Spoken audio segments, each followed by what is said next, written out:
yourself, 'cause you're a work of art.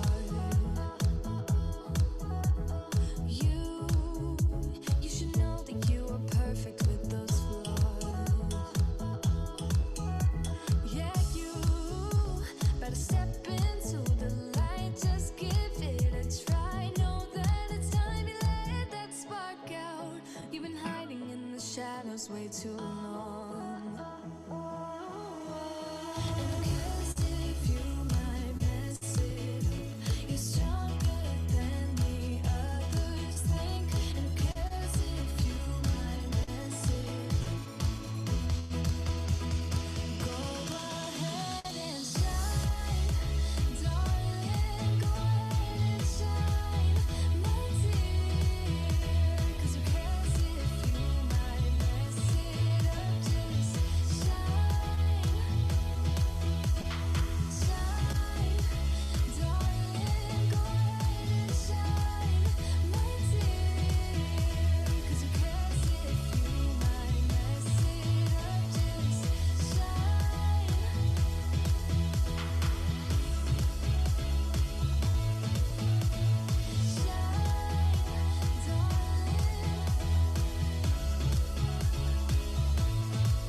Everybody, wherever you are around the world. Actually, I want to know, can you drop it in the chat, please? Because we can all see this. I wanted to welcome you to BFF Minted, the launch event of a new decentralized community that's here to help teach you, women and non-binary people, how to get educated, connected, and ultimately rewarded in this new weird world of crypto and Web3. I am your host, Britt Morin, and let me tell you a little bit about myself before we dive in. So I am a serial entrepreneur and investor. That's the high level. But really, I think that my life's mission is to get people, but mostly women, outside of their comfort zones and into a weird, new, scary place where they feel uncomfortable enough, but ultimately love it because they are rising to their full potential. I've done this with my company, Brit & Co., which encourages women to find their creative confidence and grow out of that comfort zone. Self-Made, which helps women become entrepreneurs and learn how to start businesses. And my new venture fund, Offline Ventures, which frankly, if getting a venture capital check is not something scary, then don't talk to me, because that's one of the scariest things that any founder can ever do.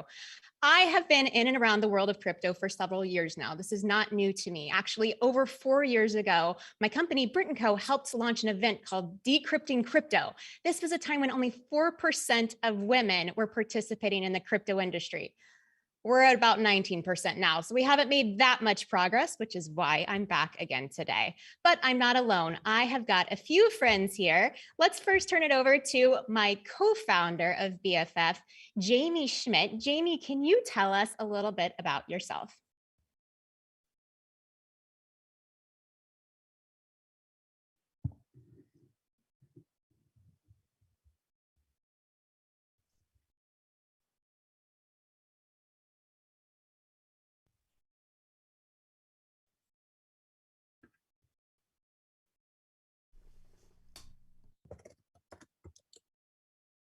Oh, I can't hear you, Jamie. So I think you're on mute. We forgot about that. There you go. Okay, I was wondering if it was me or you. There you go. I wanted to make sure you were paying attention. Hey guys, I'm happy to be here alongside Britt in this amazing community of BFFs. Many of you know me as the founder of the brand Schmidt's Naturals. It's a brand of personal care products that I started in my kitchen back in 2010 as an artist, creator. never imagined scaling it to what it had become. Sold it to Unilever 7 years later. And then since then, I've been working as an investor, started the fund Color Capital alongside my partner and husband, Chris Cantino. We also started Crypto Packaged Goods, which is a community that at the intersection of Web3 and consumer. Our goal there was to bring together thought leaders and people who were interested in tapping into the potential of Web3, but also very interested in running consumer brands. And so we have operators and founders and investors in our group. And that was sort of my segue into this Web3 world. So here we are, and I'm excited to bring on more people who are interested. Well, and you know, Jamie, it's not just you and I that started this initiative. We've got a bunch of really amazing people that have helped us do this. Can we show all of our amazing BFFs who are our founding members? And maybe you guys can just wave to the crowd out there. Say hello. They aren't all going to come off mute right now because that would be really awkward. But trust me when I say we've got over 50 of the most incredible female and non-binary leaders here to help hold your hand as you walk through this. I'm looking at some of my friends. I've got Jen Hyman from Rent the Runway. I've got Jasmine Starr, Michelle Reeves, Lori Siegel, Jessica Hish, who also made our amazing logo. And I see my friend Gwyneth Paltrow. Gwyneth, can you come up to the stage and tell everybody why you are so excited about BFF and what's in store for them today?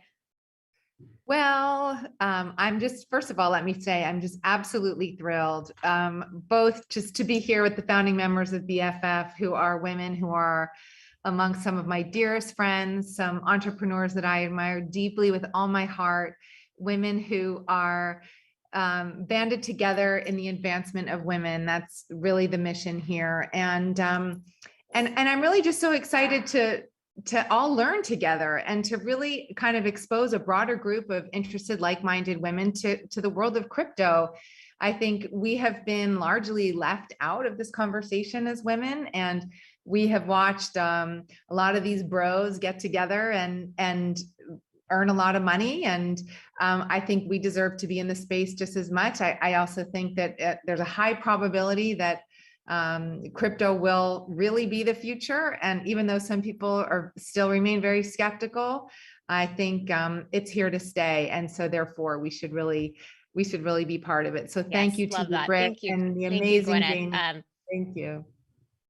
Perfect. All right. Well, I'm gonna start actually showing you guys a little bit of what is to come today. But first, I told you about who we are. Now I want to tell you who you are. We had so many people, tens of thousands of you actually sign up for this event. So we decided to open it up more broadly because the more the merrier, right? This is all about collaboration and community in this new Web3 world. 91% of you are female, 8% male, 1% non-binary. Let's see, what else can I tell you? The age ranges of those who've signed up have been between 10 and 80, which is amazing if you ask me. And the average crypto experience that you have is a 3, if you can believe that.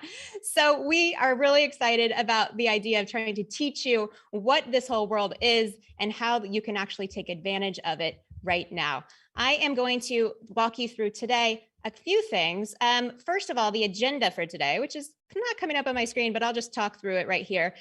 The agenda for today is what is BFF, right? What is this organization? We want to talk about Web 3.0 versus crypto. We're going to talk to you about what is the blockchain. We are going to not get too nerdy, but a little bit nerdy about it.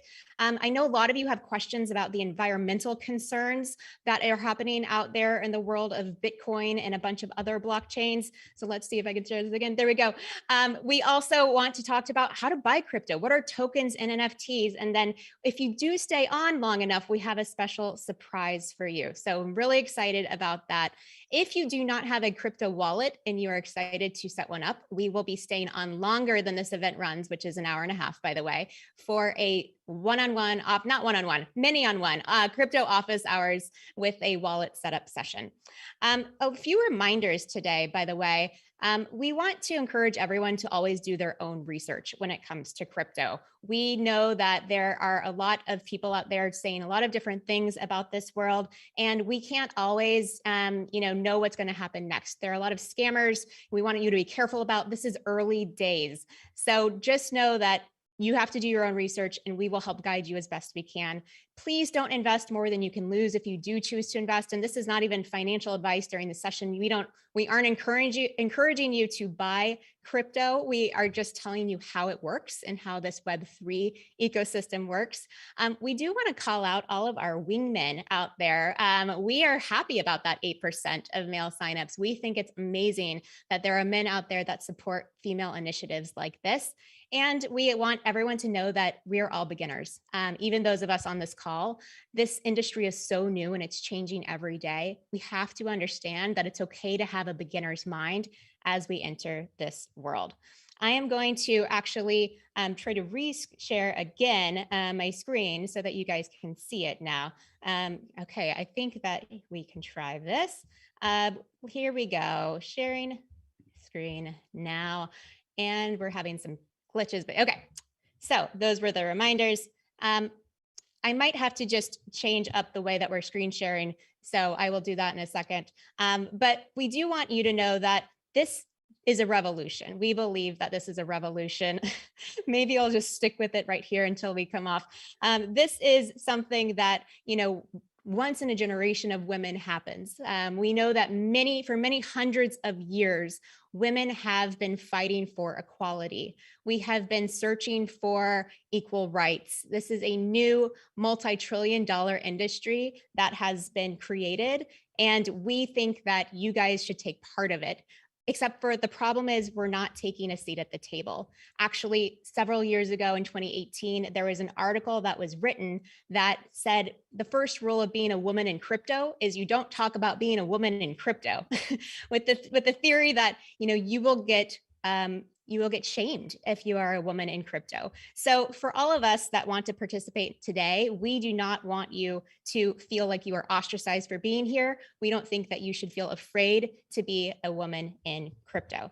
I'm going to pass it over now to my co-founder, Jamie, to tell you a little bit more about BFF and what it is that we are doing here to try to change what's going on in the world.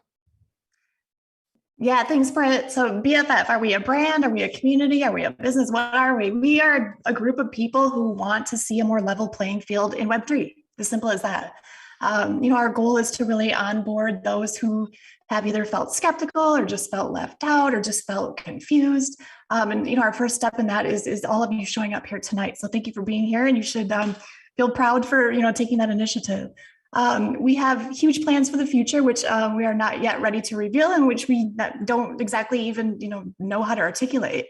A lot of that is going to come from building our community, listening to our community, and just really working together to figure out what the ultimate goal is for BFF into the future. But we know there's huge potential, and we have a lot of people who signed up to be here, and let's go. We're excited to rally together and make this happen.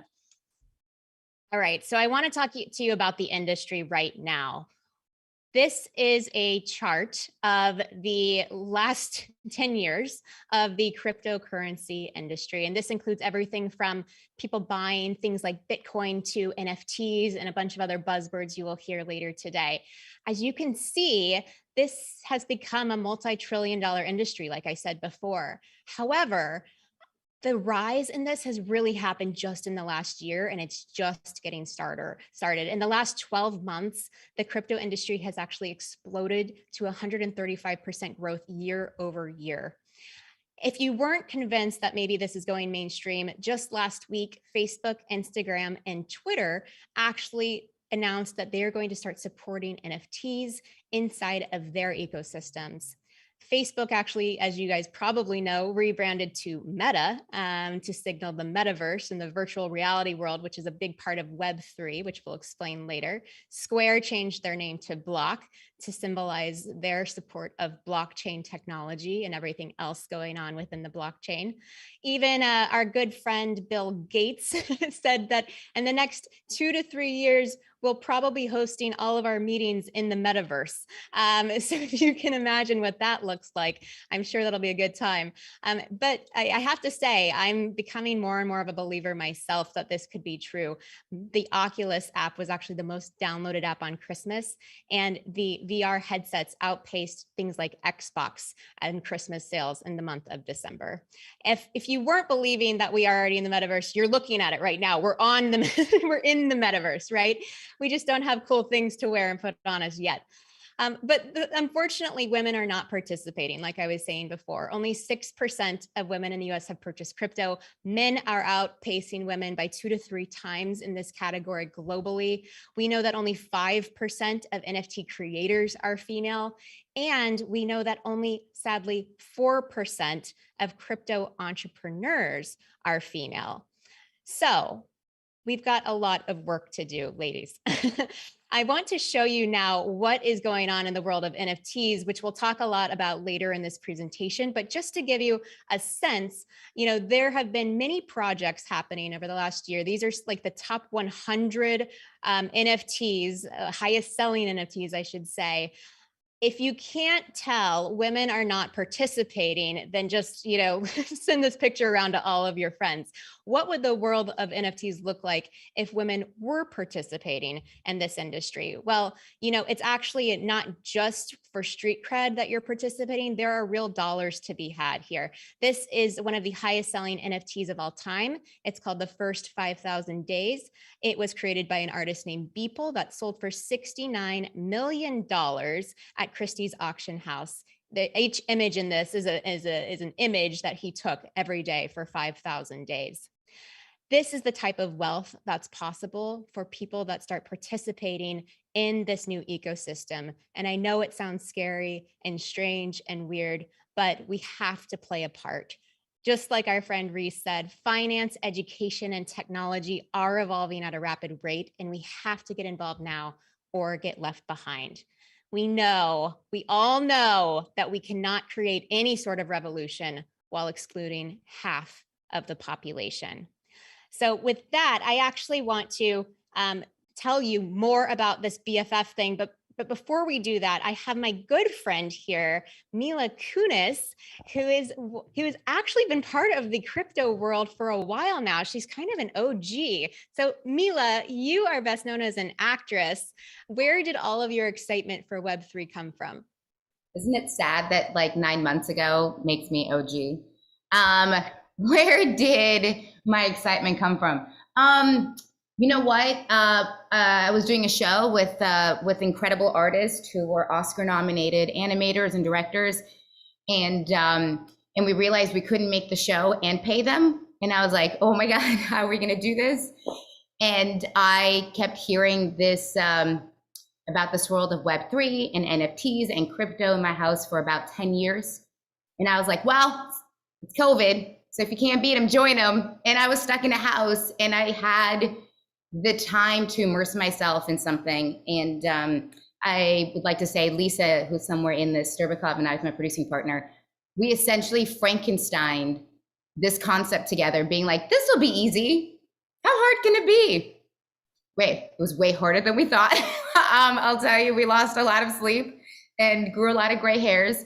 But through the process, through trial and error, I think have learned a lot, and are super proud of this community and the community that we've built and the group of people that we have around us. But it's crazy. It's crazy. It's the wild, wild west out there. I know. I remember talking to you in May of last year, and we were just trying to understand, like, what are all of the ways we can do this? Where do we go to learn more about this? Like, where did you even learn about this? Did you just go on like the internet and Google it, or did someone teach you? Like, how did you learn, if not from something like BFF, like what we're doing today? Okay, I'll tell you. I had this, which is like my little notepad, and I would go to meetings and I pretended like I knew what people were saying. I had no clue. I didn't know what a single acronym was. I didn't understand what a wallet was. I was like, blockchain, duh, obviously. And I started just writing these things down, and the meeting would end. And then I would spend from like 9 p.m. to 2 a.m. Googling everything and being like, what are these words? What is this? Like, anything from like sandbox to, I mean, like things that like nowadays are in such a vernacular of like everybody knows what everything is, but back then you were just like, oh my God, how am I going to keep up? And I'm telling you, it was like self-taught is the best way I can say. And I guess I wasn't really scared to ask dumb questions. And I had a lot of support from really great people. And I discovered Morgan and Maria, who are somewhere on this through this. And they came on board, and they are, you know, talk about OG. I think, you know, both of them, Morgan came from Libra and Maria just self-immersed in the metaverse and in NFTs and in crypto for years and years and is an expert. And they came on board and helped Lisa and I and helped navigate us and the world. And then we just kind of hijacked them to join us. And what makes you so excited about where this is all going in the future and potentially getting more women and non-binary people involved? I mean, we really did talk about this at length. And so I will try to condense it because it is one of those passionate conversations where I feel I go like on a very long tangent about, but it is to yours and Gwen's point about, you know, for the first time in especially the tech age or any age, women are one-to-one with men. Like we're on an even playing field. We have no excuse other than ourselves. And we're so conditioned to follow rules that have been set forth for us. And this is the first time where rules are being created daily. And I don't want to follow other people's rules. I want to create my own rules and find my own boundaries. And that's what made me really excited about this is a very gray area. All of Web3, Meta included, NFTs is a gray box. And I don't need men to tell me where the lines are. And I can do this. I also think that we are so conditioned as women to be risk averse.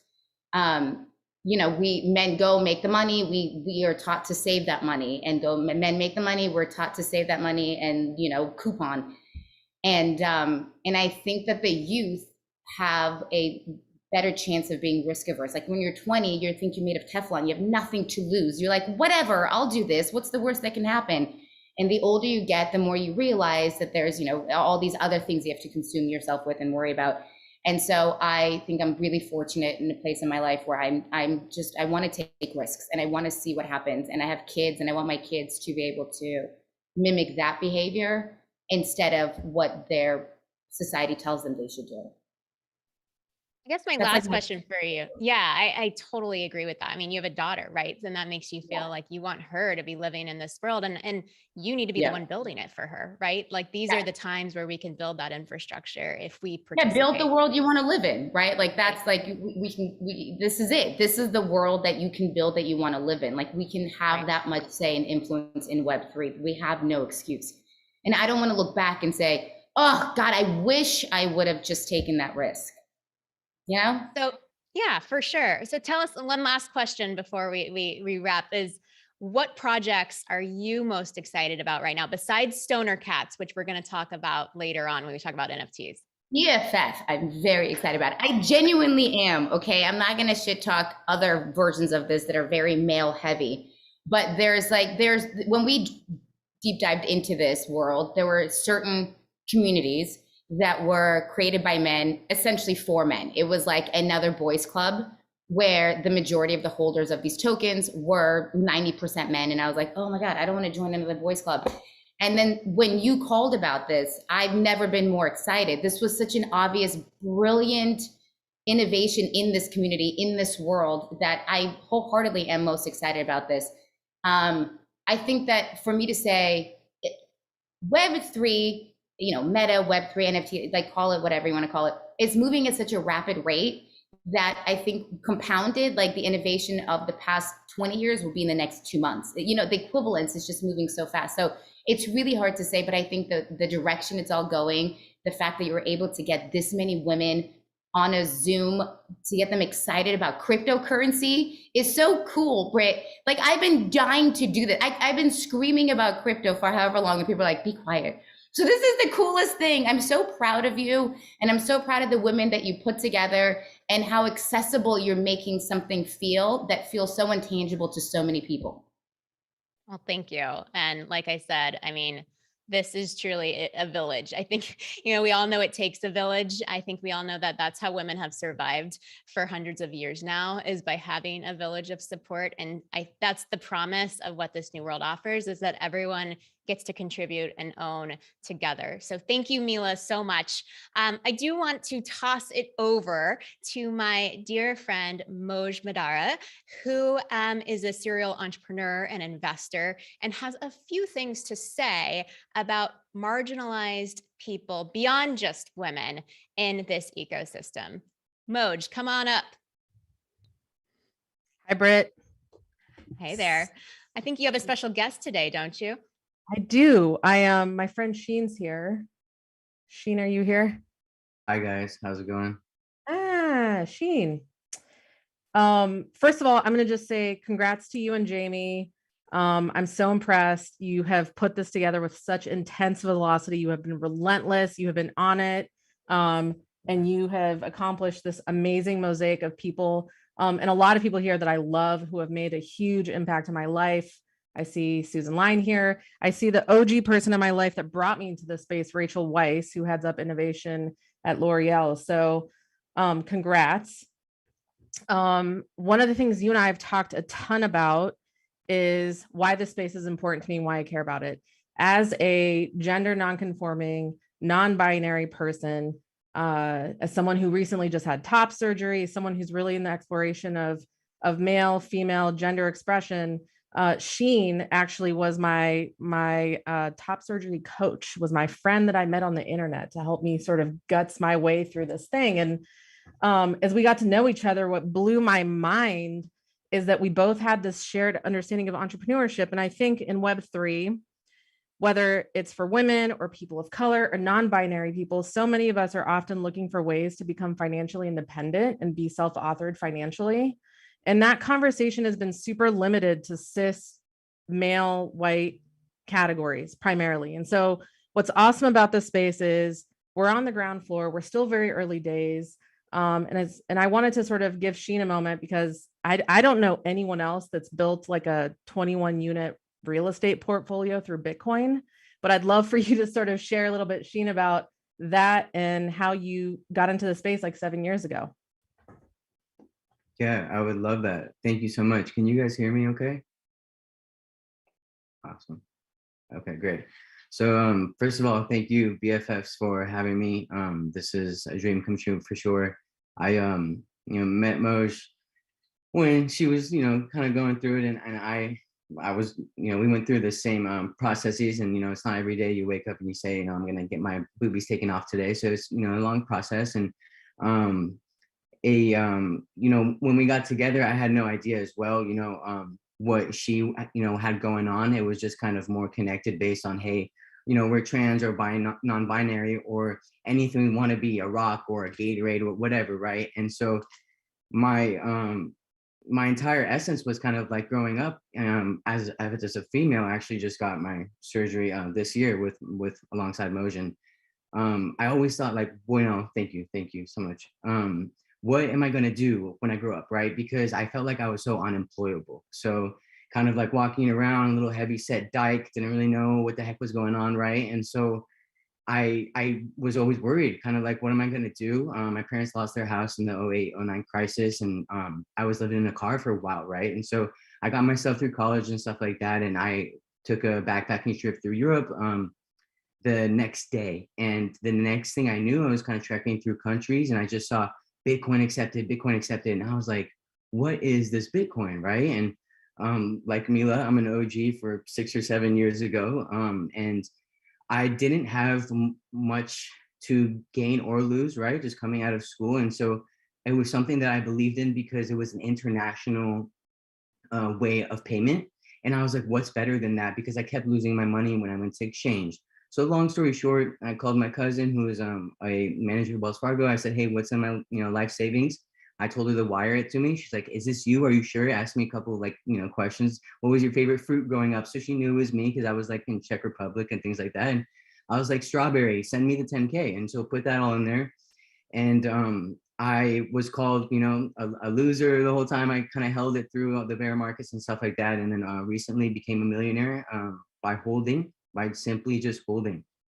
Yeah, so I have bought a few houses since then. My biggest acquisition was this year with Bitcoin. I bought a house in Laguna Beach and their investment properties.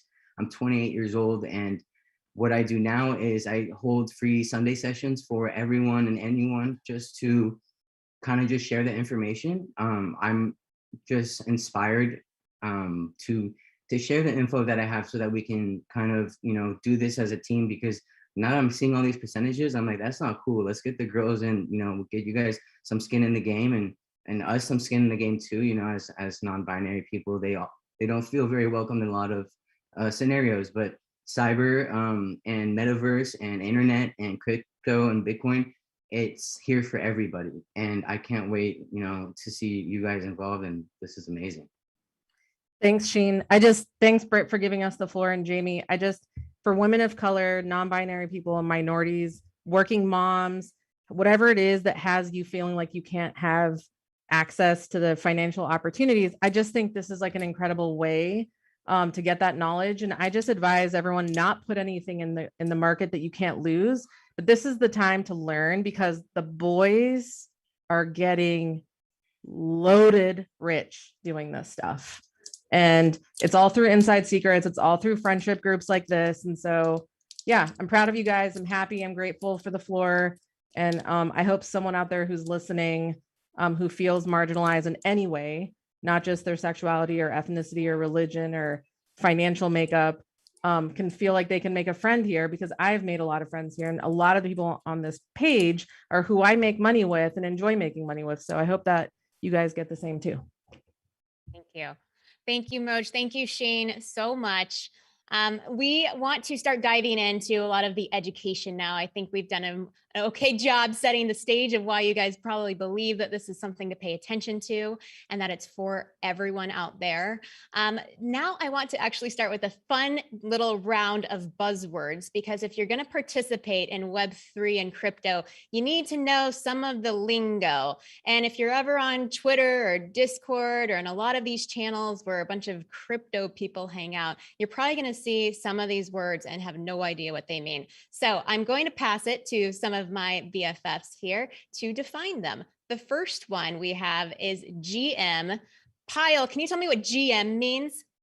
It means good morning, which is not surprising, but I think what's really amazing is that it shows you how kind and welcoming the whole Web3 community is. So if you're ever on Discord or Twitter and you say GM, you will be welcomed back with open arms, with a bunch of emojis and welcome. And I think that's what's really important, is how optimistic and positive this whole community is in accepting everyone. Totally. Erica Chitty, if you are there, I want you to try to describe what WAGMI means. WAGMI is a term that I see all over the place. What does that mean? Well, WAGMI apparently means we're all going to make it, which I feel like applies across the board, including like in this moment. I think some people were referring to January as Cry January, which I was like, I understand that. But the idea is it's to basically, when the crypto markets are when people feel like they're optimistic about the crypto market, that's when they say we're all gonna make it. So if you throw that on any of the channels that you're on, that's gonna get probably some really interesting responses, because I feel like there's sometimes some disparate feelings about whether or not people are feeling optimistic, but it's a cool acronym. Love it. All right, Dina, tell us about FUD. What is FUD? F-U-D. I feel like I'm in a spelling bee or something right now. F-U-D, FUD. FUD is basically the opposite of FOMO. It stands for fear, uncertainty, and doubt. And I know a lot of us may have felt some FUD when it comes to crypto, and BFF is here to eliminate that FUD and turn it into fun. I love it. All right, HODL. Shiza, what is HODL? HODL was one of the first things I saw, and I was like, what is HODL? Is this a character in a weird Disney movie? Go ahead. HODL is holding on for dear life. This is one for the true believers, so the ones who don't day trade, but HODL. Also, acronyms are made up, so don't let them feel like you can't participate, and feel free to make some of your own up. Love it. Swan, very important. Tell me about gas. I need to know about gas, Swan. Well, unlike Web 2, which is big centralized servers, the blockchain is composed of thousands of computers around the world that distribute the information. No one person or company is in control, and that's the beauty of Web 3. But we need to pay those people who own and run those computers that log our transactions, and that fee is called gas. And the tricky thing is gas is variable. It goes up when there's a lot of demand, lower when it's not. So that's why you hear gas war. So to be careful, because it can really affect the price of your NFT. Yes, we like low gas on all things, frankly. Okay, Justina, what is minting? I've heard this, this event is called BFF Minted. What does that even mean? What does it mean to mint something?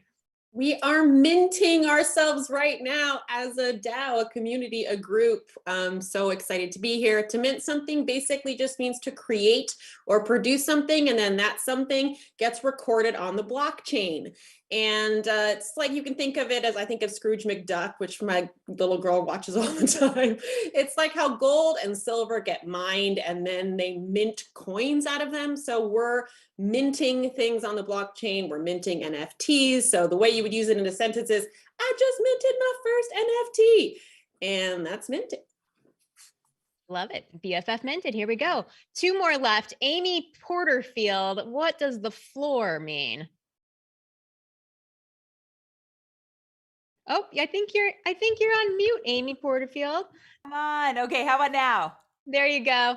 Okay, so the floor price is the lowest price of an item in a collection. So let's say I go to a shoe store and the lowest price for a pair of any of their shoes is $50, then the floor price is $50.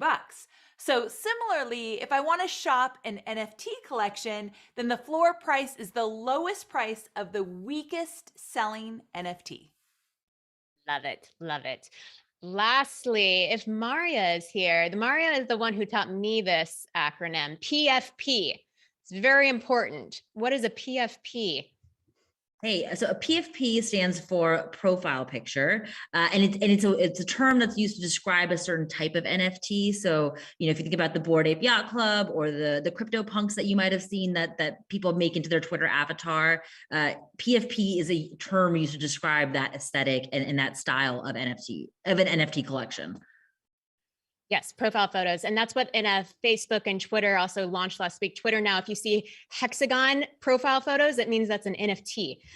So I do want to now show you guys that we have been brainstorming some of our own acronyms that we think should become a thing just because of everyone that's watching this and participating. Let's go make a new acronym a thing. These were some that were voted on by this founding BFF community, but we want you guys to vote. So we have Joy, this is pronounced Joy, get in on it, NLB, Not Left Behind, BFF, Not Best Friends Forever, maybe it's Blockchain Friends Forever, or suggest your own. So text us to vote, and we will be announcing the results of this little voting survey in the next few minutes.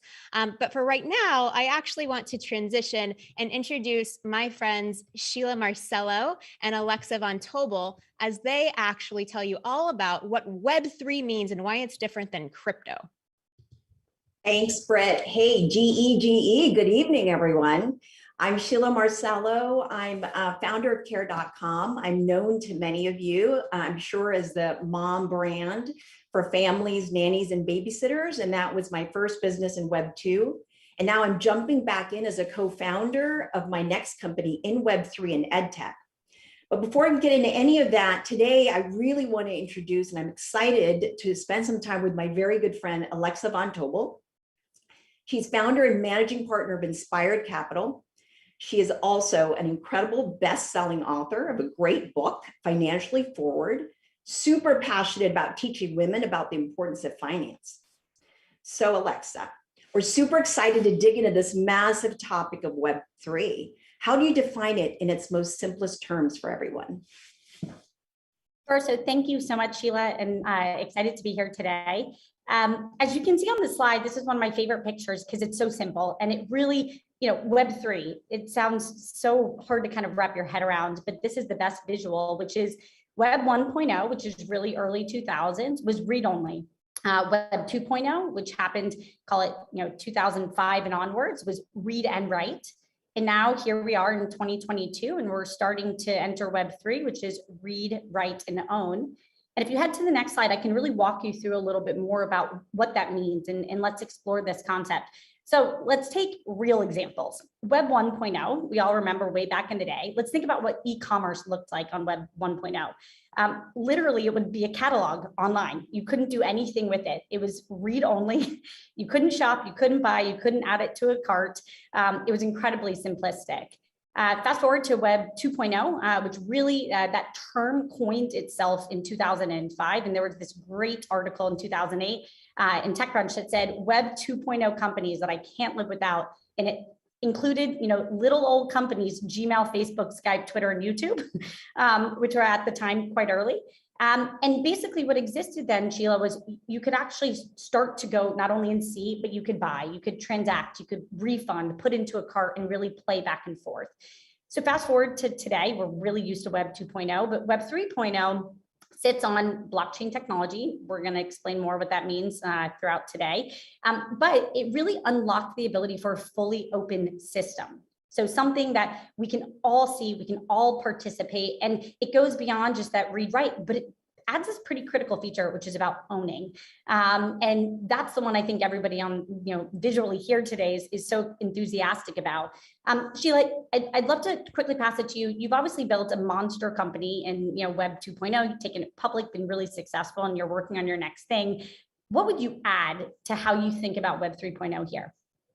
Well, Alexa, I love this thing that you talk about Web3 and blockchain that allows for open and systems that everybody can participate and own. And a very dear friend of mine, Ai-Jin Poo, who's a key advocate for caregivers, she and I used to brainstorm this dream that we had that why couldn't we build a platform where more caregivers could actually own care.com, right? How could we structure it that way? The beautiful thing about this technology now is in Web3 is that we can all participate, which is super exciting because as we know, caregivers really make up that part of society that makes all work possible, but they don't get paid enough. So how do we actually provide overall access? And so what I'm excited about is this potential. But before we get into all of that, Alexa, what Web3 might mean for us? What are sort of these pain points of Web2? What were the challenges? Yep. So the way, Sheila, I process all of this is Web3 is really fixing some of the challenges of Web 2. So here are those core challenges. Those problems basically in summary are, we were the product, users of all of the internet were ultimately the product. We didn't own our own data, and ultimately we got no control over decision-making power. And I think the way to think about it is think about your Instagram. You go on, you create content, you're creating videos, you're doing lots of things, you're amassing people to spend more time thinking about the great photos of your kids you posted. You don't get that value. You don't get to control what happens to those photos. There's tons of problems there. And if we go to the next slide, there's this great visual from Chris Dixon. So this, we're using one of his wonderful slides. He's an investor from Indries in crypto, but this is a great picture of what really went wrong with Web 2. So you had platforms, and again, think of them all. Twitter's a good example, that worked really hard to get literally millions, hundreds of millions, of users on their platform to share content, and they work really hard to do that. And then at one point, they really begin to monetize those users. And so these platforms, these centralized platforms, Twitter, for example, gets very, very big, and it creates massive amounts of value. And us, the users, get none of it, and we get none of the rights, and we own nothing. And so much about what Web3 is really about is fixing some of those challenges. So if we go to the next slide, Web3 really enables the ownership economy. And Sheila, for me, and I'm deeply passionate about empowering people's wallets and completely a nerd about how do we help more and more people, not just here in the United States, but around the world, get access to more money. What's so amazing is Web3 really enables this ownership economy. So Sheila, I would love to get a sense of what you love about the ownership economy, but then I want to tell you a little bit of how I think about it. I mean, one of the things I love is the fact that a lot of people can really share and participate. As you pointed out, the contributions that actually everybody makes is super important. And if I think about the power of education, that we can have global access for everyone, I watched this documentary 6 months ago, and it just hit me home, and it became very emotional.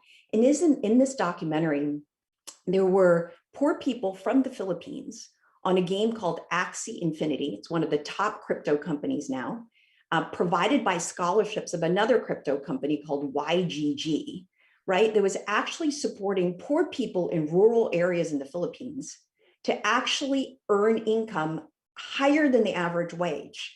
And it was considered what we call play to earn.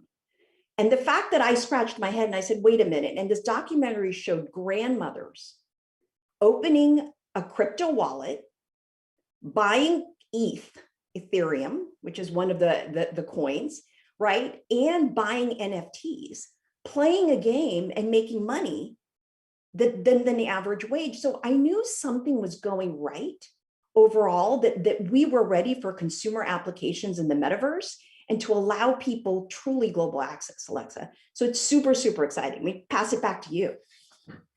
Yeah, I love that example. And in fact, if you go to the next slide, we have a few more that just really bring this home. So let's go back to Twitter. Let's go back to Brit. This is a perfect example of, Brit was an early user on Twitter. She was user number 3,476.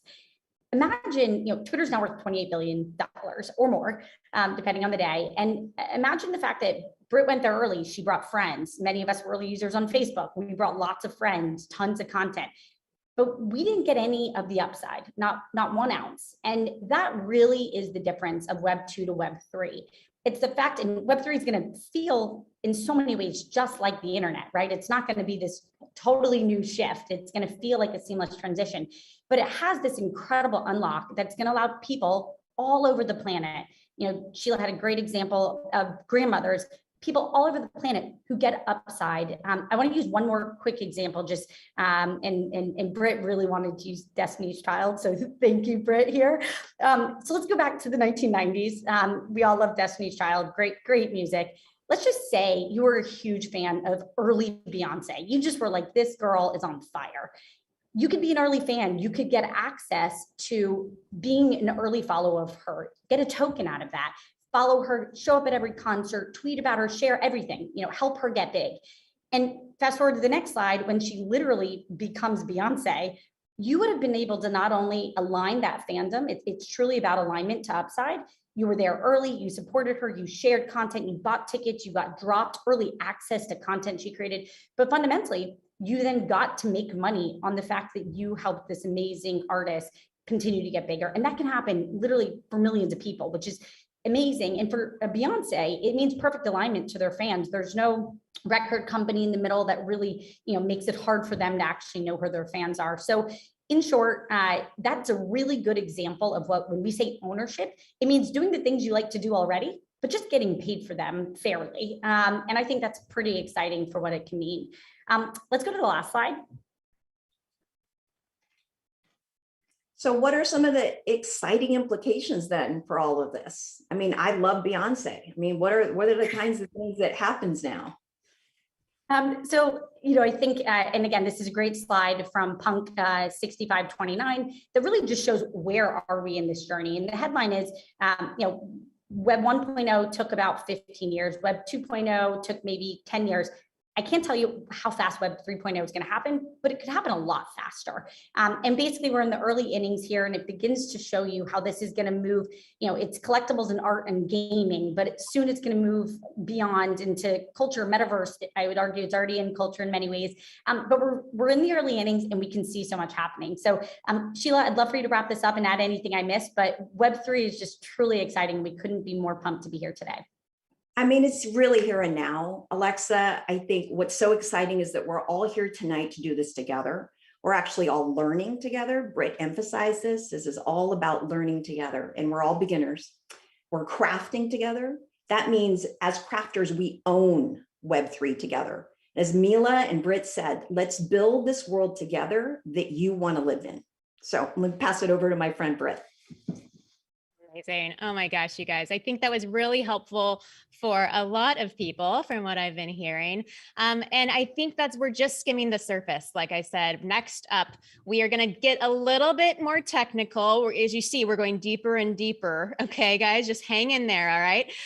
We are going to start talking about the blockchain. We've got Alon here to share more about that. Alon, why don't you come up to the stage and introduce yourself?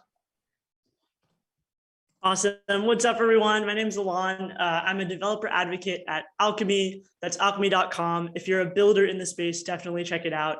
I also helped start another women's organization in crypto called We3. Also check that out. So what we're going to do now, we learned a little bit about crypto. We learned a little bit about Web3. Now we're going to uncover the hood a little bit and learn about the blockchain. So first, I want to get some things straight. Blockchain does not equal crypto, and that does not equal Web3. In fact, they have a very specific relationship, and that is blockchain is the backbone of crypto and Web3. It is the infrastructure engine that powers those two industries. And this is really, really important. So how should you think about blockchain? Well, it's literally a chain of blocks. You can think about it as blocks strung together piece by piece. One number goes up, they're all sequenced in order, and that's kind of how you can frame it. And you might be wondering, what are in these blocks?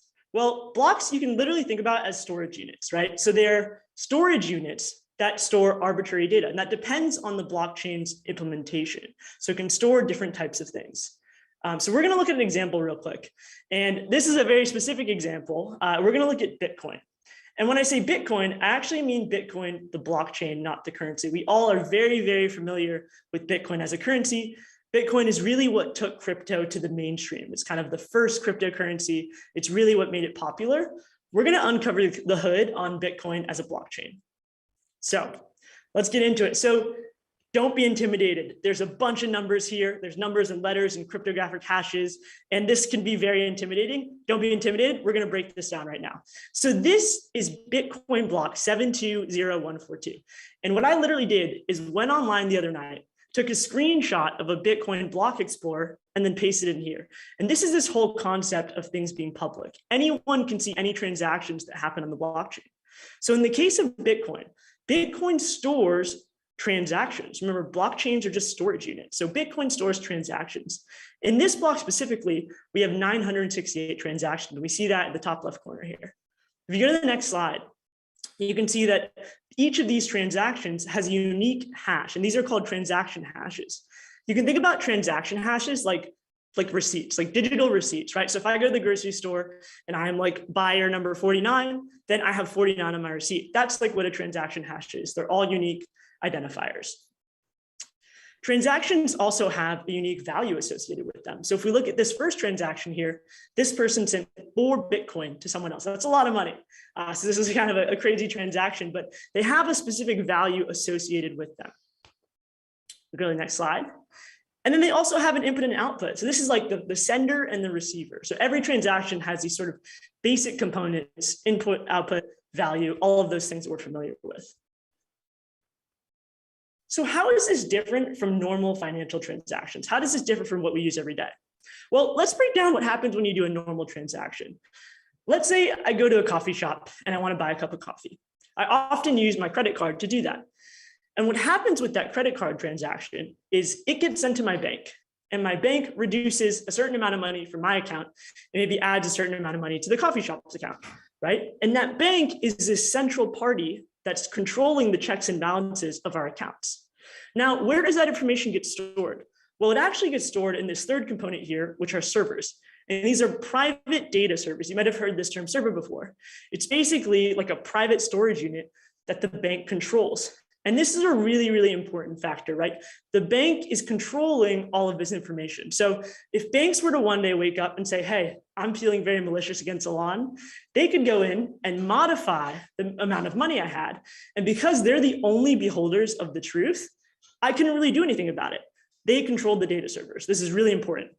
So let's do the same exact transaction, but let's use Bitcoin instead. All right, so I go and buy my cup of coffee and I make this Bitcoin transaction. Now, rather than getting sent to a centralized bank, this gets sent to a decentralized network of miners. thousands and thousands of miners. Anyone can be a miner, right? And every single one of those miners gets a copy of this transaction. And there's also this concept of nodes, but we'll save that for another time. So everyone gets a copy of this transaction. And now there's no longer one person who's the beholder of truth. And not only that, once that transaction is confirmed, it gets stored on a public ledger, on a blockchain, right? And so this is something that anyone can see. It's immutable. It's not in a private data server that anyone can modify or that a single person can modify. It's completely public and visible to everyone, and no one can change it. So this is a really, really different model for a transaction than what we know and use today. So why is blockchain different? Why is this so important? Number one, it's public. All you need is the internet to access it. We heard about an example earlier in the Philippines using Axie Infinity. You can tap into the blockchain just with the internet. Number two, it's immutable. And this has to do with the security principles of blockchain. You can't change it. Once things are confirmed, they can't be modified. Number three, it's decentralized. Remember, there's a network of people running this blockchain. There's no single controller determining everything.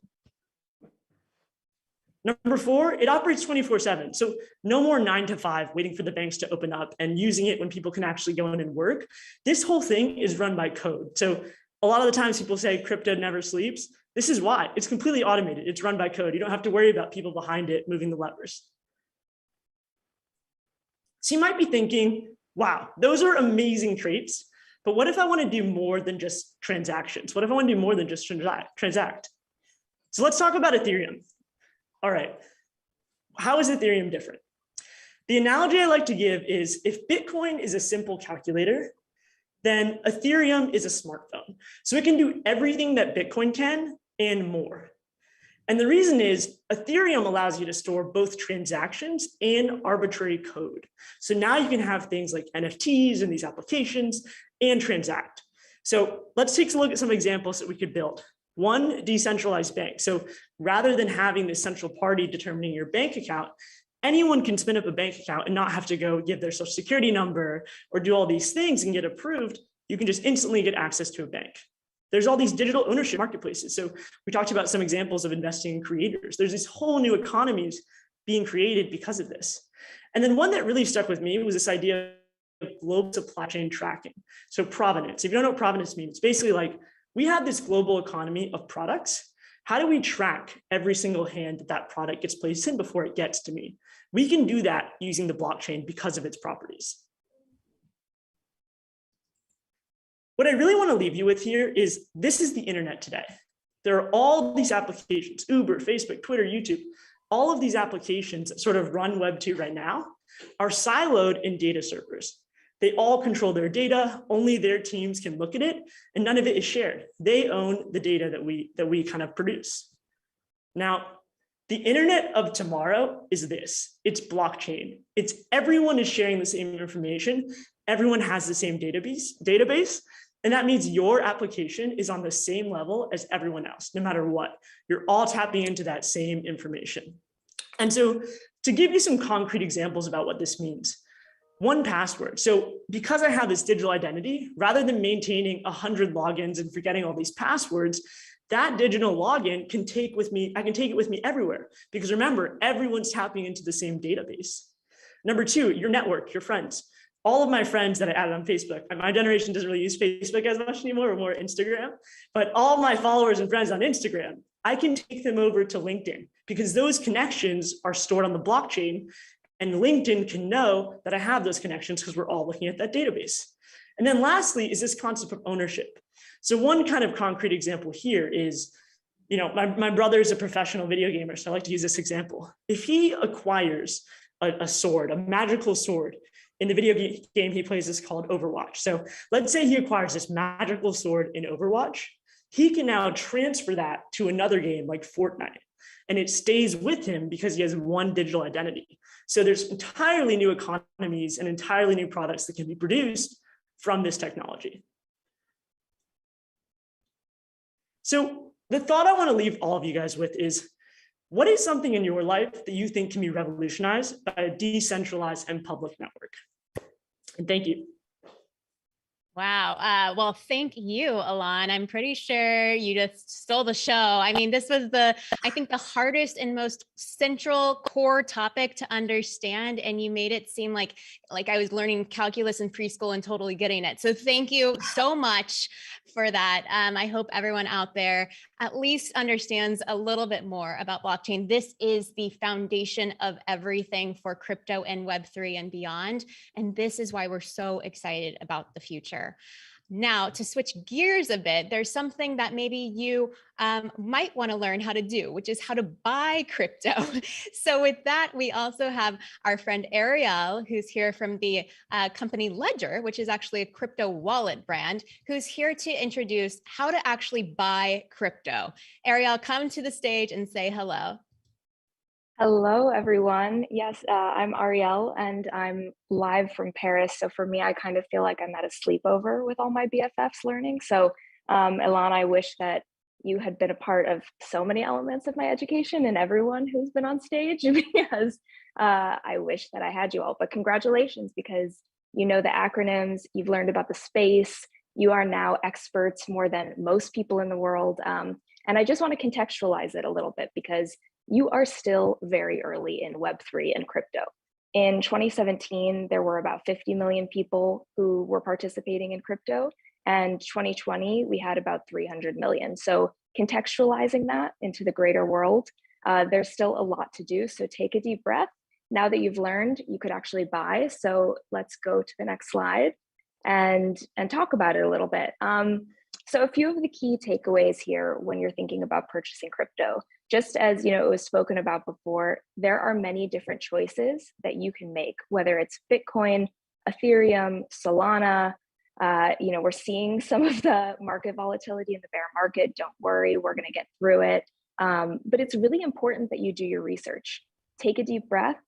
Again, you have time. And one thing I would say too is a lot of the sort of learnings maybe that we had around mental health from the pandemic probably apply to crypto and Web3, because one thing you need to know right now is once you purchase, there are no takebacks.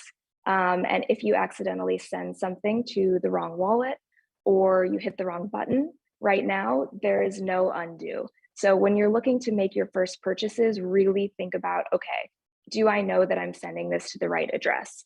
Which really brings me to this aspect of you have to have a wallet when you're purchasing crypto, and you're not limited to purchasing whole coins. And what I think is also incredibly exciting about groups like BFF, or when you do more research into DAOs and NFTs, is that you have the ability to earn tokens and to earn rewards or to earn drops based on your participation. And so the value of your participation is also seen as something that can have a monetary value over time, which is really important for you to know. And so on top of that, what I want to make sure that everybody knows, and I'm at Ledger, which is the world's most secure Web3 platform and wallet. And we say that because we really mean it. We have these white hat hackers that are in our dungeon outside of Paris, and it's their job to hack anything in the world and try and make the industry more secure. And it's really important that you take time to learn that when you have transactions on the blockchain, they stay on the blockchain. And what you're actually protecting is your private key. And the way I would think about that is when you have a mailbox that someone sends mail to, anyone can have your public address, right? They send you mail, you check it, you hope that it's not always bills and that it's something fun.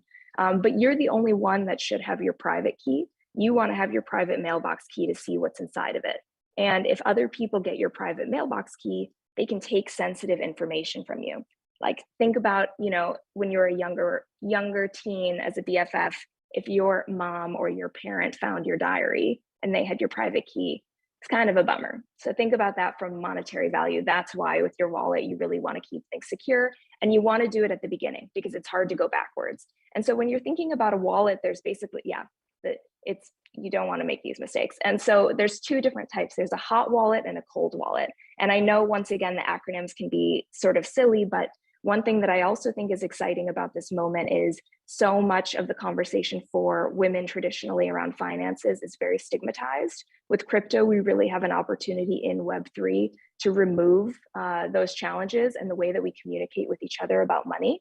And so if we have to use sillier terms to do it, that's okay. But a hot wallet is something, it's called hot because it's on the internet. It's a little bit less secure. It's something like a MetaMask or a Coinbase where, you know, you're signing transactions on the blockchain directly through that interface, and it's still secure. Like we work with all of these partners, and especially if you're purchasing a lot of NFTs, you're definitely using MetaMask a lot. But the most secure thing you can do is have that cold wallet because it's keeping that private key off of the blockchain. And it's really important that you create these connected safes because you don't want to be able to get hacked and not know that. Because when you think about authentication off of the blockchain, think about it kind of as like your two-factor for life. Like it's like you're usually encouraged to set up a two-factor for your phone or your bank account, and it's really annoying. You don't want to do it. Trust me, I have many friends on this call that send me DMs all the time saying, the user interface is not good enough. This is overly complicated. You're right. We're early in Web3. Make the sacrifice of extra time to give yourself additional security.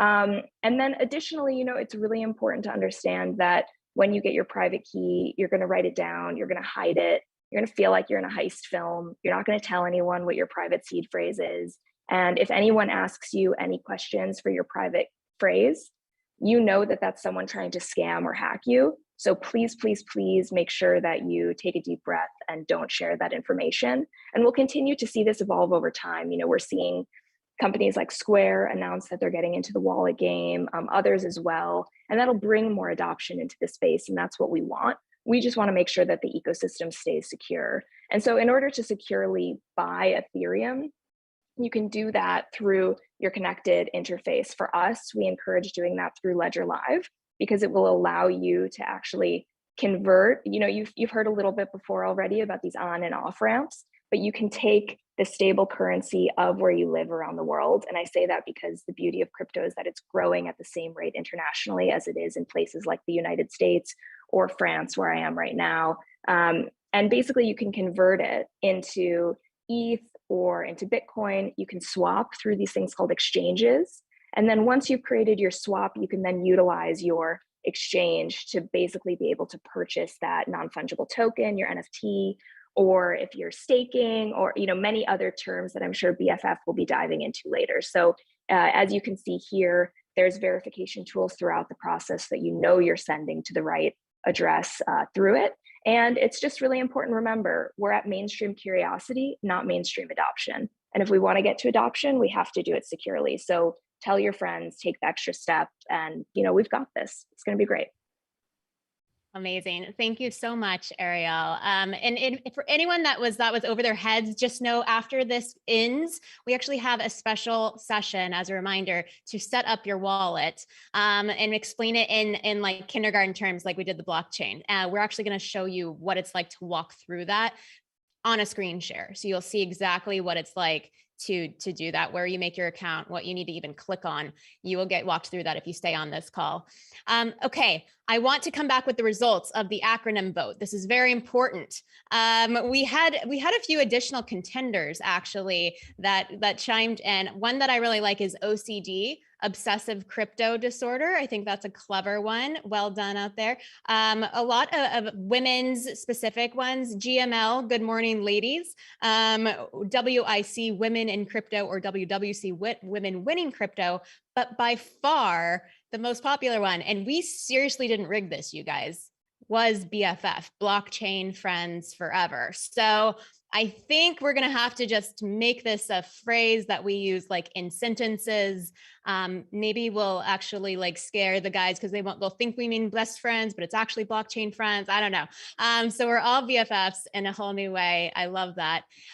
So the next presenter we have coming is Sophia Garcia. Sophia works with Art by Times Code, and she has been in the space for years and years. She's here to talk about what I know is on a lot of your minds, which is the environmental concerns around cryptocurrencies and this whole ecosystem. Sophia, can you come to the stage and introduce yourself? Hello. My name is Sophia Garcia. I have the lovely task of discussing blockchain concerns, specifically energy consumption. So be nice, guys. What I'd like to do, though, is give a frame of reference on how to look at our current timeline and hopefully provide a bit more optimism in the sustainability of distributed ledger technology. So it's important to note that cryptocurrencies are relatively new technologies, meaning there are potential avenues to shape it for the better. I really wanted to start off by discussing kind of what got us here, and Bitcoin, which really started this movement and uses a consensus mechanism referred to as proof of work. It's extremely secure, and over a decade ago now, other blockchains followed suit. So in 2000 we have Litecoin, Dogecoin, Monero, but one of the downfalls of proof of work is that it is extremely energy intensive. And so a variety of alternative mechanisms have been presented, the most popular and promising being proof of stake.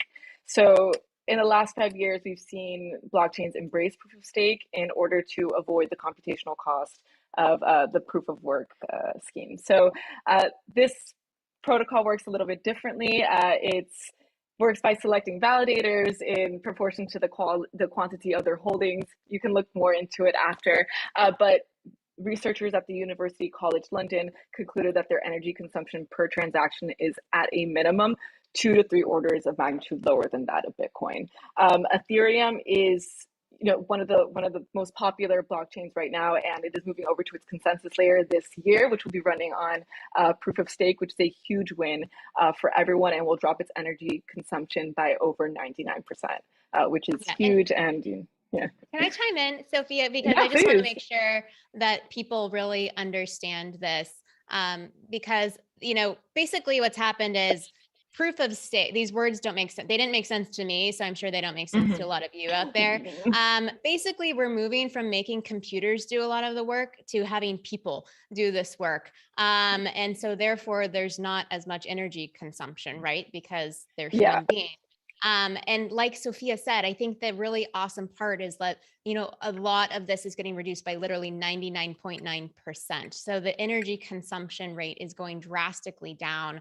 And many of the different chains, the blockchains right now, Bitcoin is a blockchain, Ethereum is a blockchain, all of these things that those words on the slide we just told you about are also different blockchains. Many of them already use this new framework. So there are many that actually require no gas. Remember gas from our original session, where you have to pay to create the dollars that is powering the energy to do all this work, because it does not cost anything. And it's also so much faster and cheaper. And that's where Ethereum is headed as well, which we're really excited about. And this is really important to understand, because I know a lot of people have just not been entering this world because they don't want to harm the planet, which totally makes sense. But again, with anything new, there's going to be a lot of change really quickly, and so many people are working on this. Sophia, I will put it back to you. Just wanted to make that statement. I mean, I think it's important to note also the years on the blockchains here. So, in the last 5 years alone, all of these blockchains that are being created are using proof of stake. I think it's important, just being in the art side, Tezos was really heralded as like the green NFT platform, and we saw a lot of artists. The artist community on Tezos is unmatched, because it's important to them, and for them to feel like they are not contributing to any of the environmental concerns. So I think it's also important to note that on a larger scale, there's been the Crypto Climate Accord, which was inspired by the Paris Climate Accord, including the World Economic Forum, Ripple, Consensus, all these different parties coming together, really prioritizing climate stewardship and supporting the entire crypto industry and their transition to net zero greenhouse gas emissions. I think one of the primary goals that they announced was for all blockchains to be powered by 100% renewables by 2025.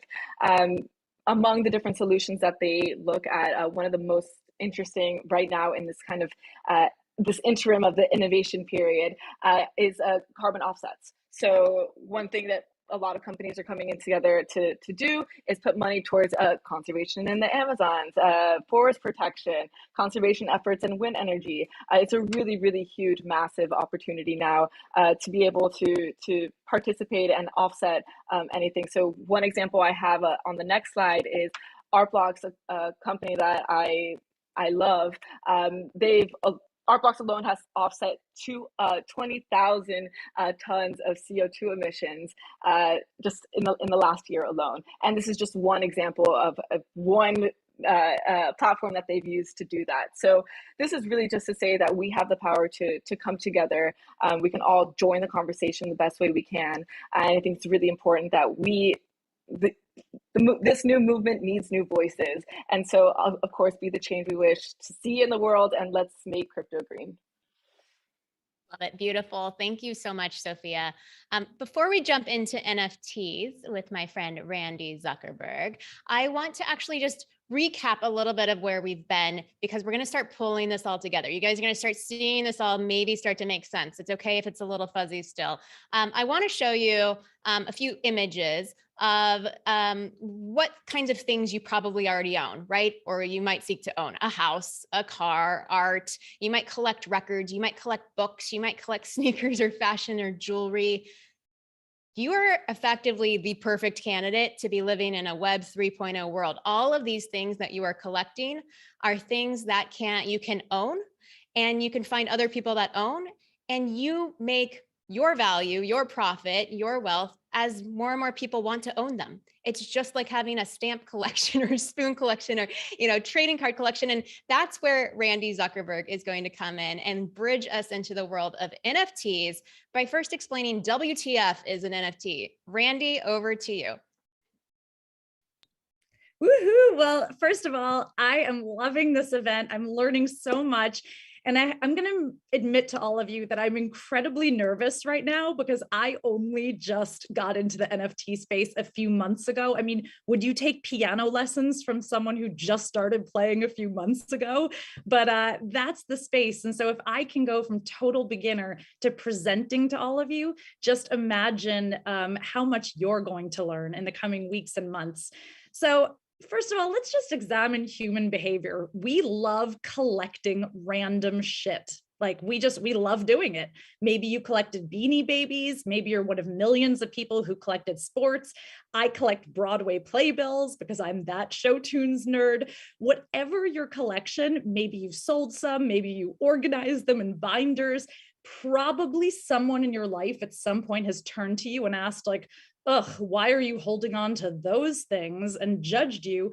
But congrats, if you've ever collected or valued something, and if you've ever cared that you own it, well, you're well on your way to understanding what NFTs are. But you might say to me, all right, Randy, those are physical objects. I get why someone would want to collect them, but why the hell would someone pay $36,000 for this Google-eyed JPEG? Or why would someone pay $500,000 for a gorilla JPEG? Have we all lost our goddamn minds? I mean, I have for sure, but also no, we haven't. 6 months ago, I was legitimately sitting exactly where you are. I was skeptical, I was confused. Fast forward to now, I now own more than 100 NFTs. And in order to truly understand the value of NFTs, we need to understand why things have value at all. NFT stands for non-fungible token, meaning that each is unique and you can't just simply exchange one for another.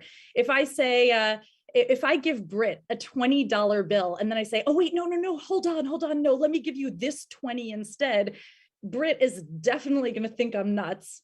She might not, because she knows me well enough by now, but she'll exchange it to me no problem, because those two bills are absolutely identical to her.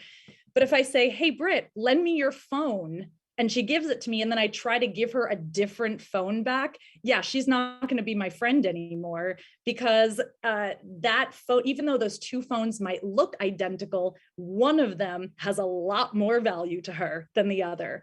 That is non-fungible. Sometimes things have value because of a backstory. Sometimes it's the person who created it. Sometimes it's just your personal taste. If I came over and I drew on your ceiling, you would not be happy about it. But if Michelangelo did it, voila, priceless work of art. So an NFT applies to digital assets that are unique and have value. They can be anything. It doesn't just have to be art. It can be a music clip, a video, a super special recipe, a book. It can be a ticket to a conference or a concert or an event. But because the asset is created on the blockchain, you know 100% that it's authentic. Let's say you're buying a Chanel bag. Like, you want to make damn sure that that bag is authentic before you spend thousands of dollars on it. But with digital assets, the proof is right there. I was chatting earlier with fellow speaker Elon, who did an amazing job talking about the blockchain. And we were saying that it is absolutely insane that one of all of our most valuable assets right now, our COVID vaccine card, is printed on flimsy paper. And that is it, with no easy access to validation or authentication.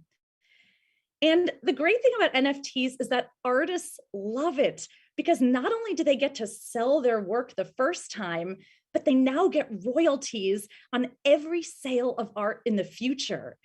In real life, if an artist sells something once, it could trade hands 100 more times. The artist might never even know, and they'll never see a dime.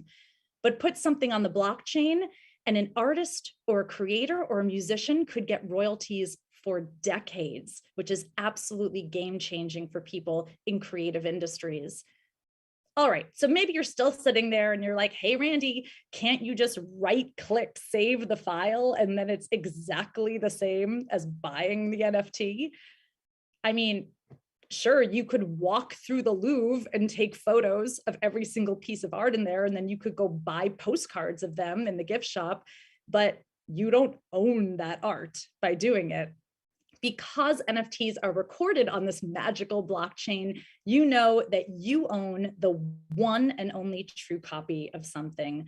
So here you'll see an image of a Grimes music video that's sold for millions of dollars, even though anyone right now, you could go watch that exact video right there on the site it was sold. And that's because owning art isn't about keeping other people from enjoying it. Owning art is simply about understanding and verifying who the one legitimate owner is.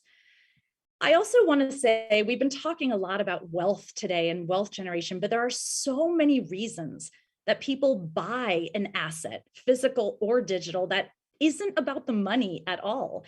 Sometimes it's part of your identity or your self-image. You might buy a designer handbag or get a really weird tattoo or spend a lot of money on art or get a specific Instagram handle simply because those things say something about who you are and the image you want to project to the world. Another reason is maybe because you really want to be part of a community, like this amazing community we're all part of tonight. We really love belonging to things and being part of something. And sometimes an NFT is like a membership pass or access to a community that you just really want to be a part of. Sometimes you buy something because it's scarce. Something that's perceived as being rare or scarce or one of a kind might seem more valuable to you. Or finally, maybe you just like it, and that's good enough. There are a lot of things that I buy because I freaking like them. Like a piece of jewelry is pretty, a sweater is warm. Probably it's because there's a void in my soul from 2 really shitty years in a pandemic with 3 children, and I can only fill that void by buying things. But like, I don't know, stop judging me. Sometimes something's valuable because you value it. So there are a lot of marketplaces where you can buy NFTs. Some are open marketplaces, some are specialty ones.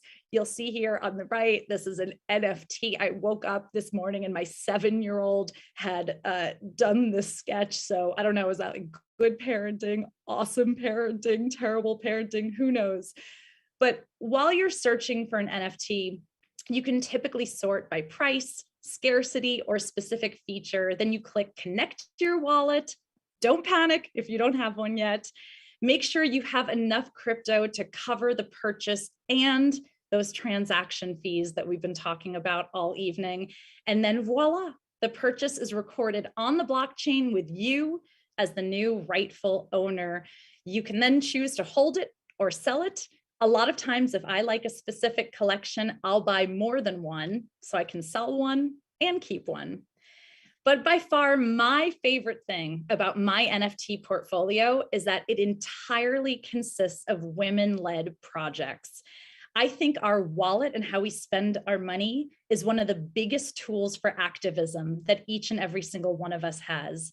So that's my investment thesis, that women-led projects rock.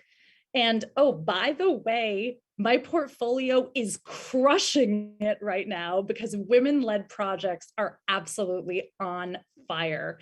So with that, I'm delighted to hear from 4 women who are absolutely at the forefront of this movement of NFTs. Hopefully by the end of this, you'll be dying for all of us to stop talking so you can go run and buy some. First, I am delighted to bring up Maliha, the founder of Women Rise. Maliha, welcome to the stage. Hi, Randy. Hi, everyone. I'm so delighted to be here. It's such a wonderful space. Bert and Jamie, well done for doing this. And yeah, I'm just so delighted to be here.